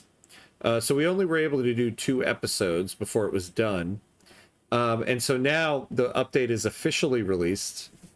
And so we're starting a new series tomorrow, which we are going to take all the way to a full run through Civ 7 on Fridays. So hopefully everyone joins me at 8:30 p.m. Eastern tomorrow. If you're on Twitch, speaking of Civ 7, we are going to do a raid. My friend Paisley Trees, speak of the devil, is playing Civ 7, and she is absolutely she's absolutely a Civ 7 master. So definitely worth seeing what she does with Civ 7. Yeah, who's Civ 7? Yeah, Jabba, have a good night, my friend. Yeah, so we're done here. Hopefully I'll see everybody tomorrow night. If you're on Twitch, well, if you're on YouTube, this is going to be a good night. If you're on Twitch, stick around for the raid. Thank you for watching, everybody, tonight. A lot of fun. I appreciate it. But that'll be it. And as always, be awesome, my friends. I'll see you next time.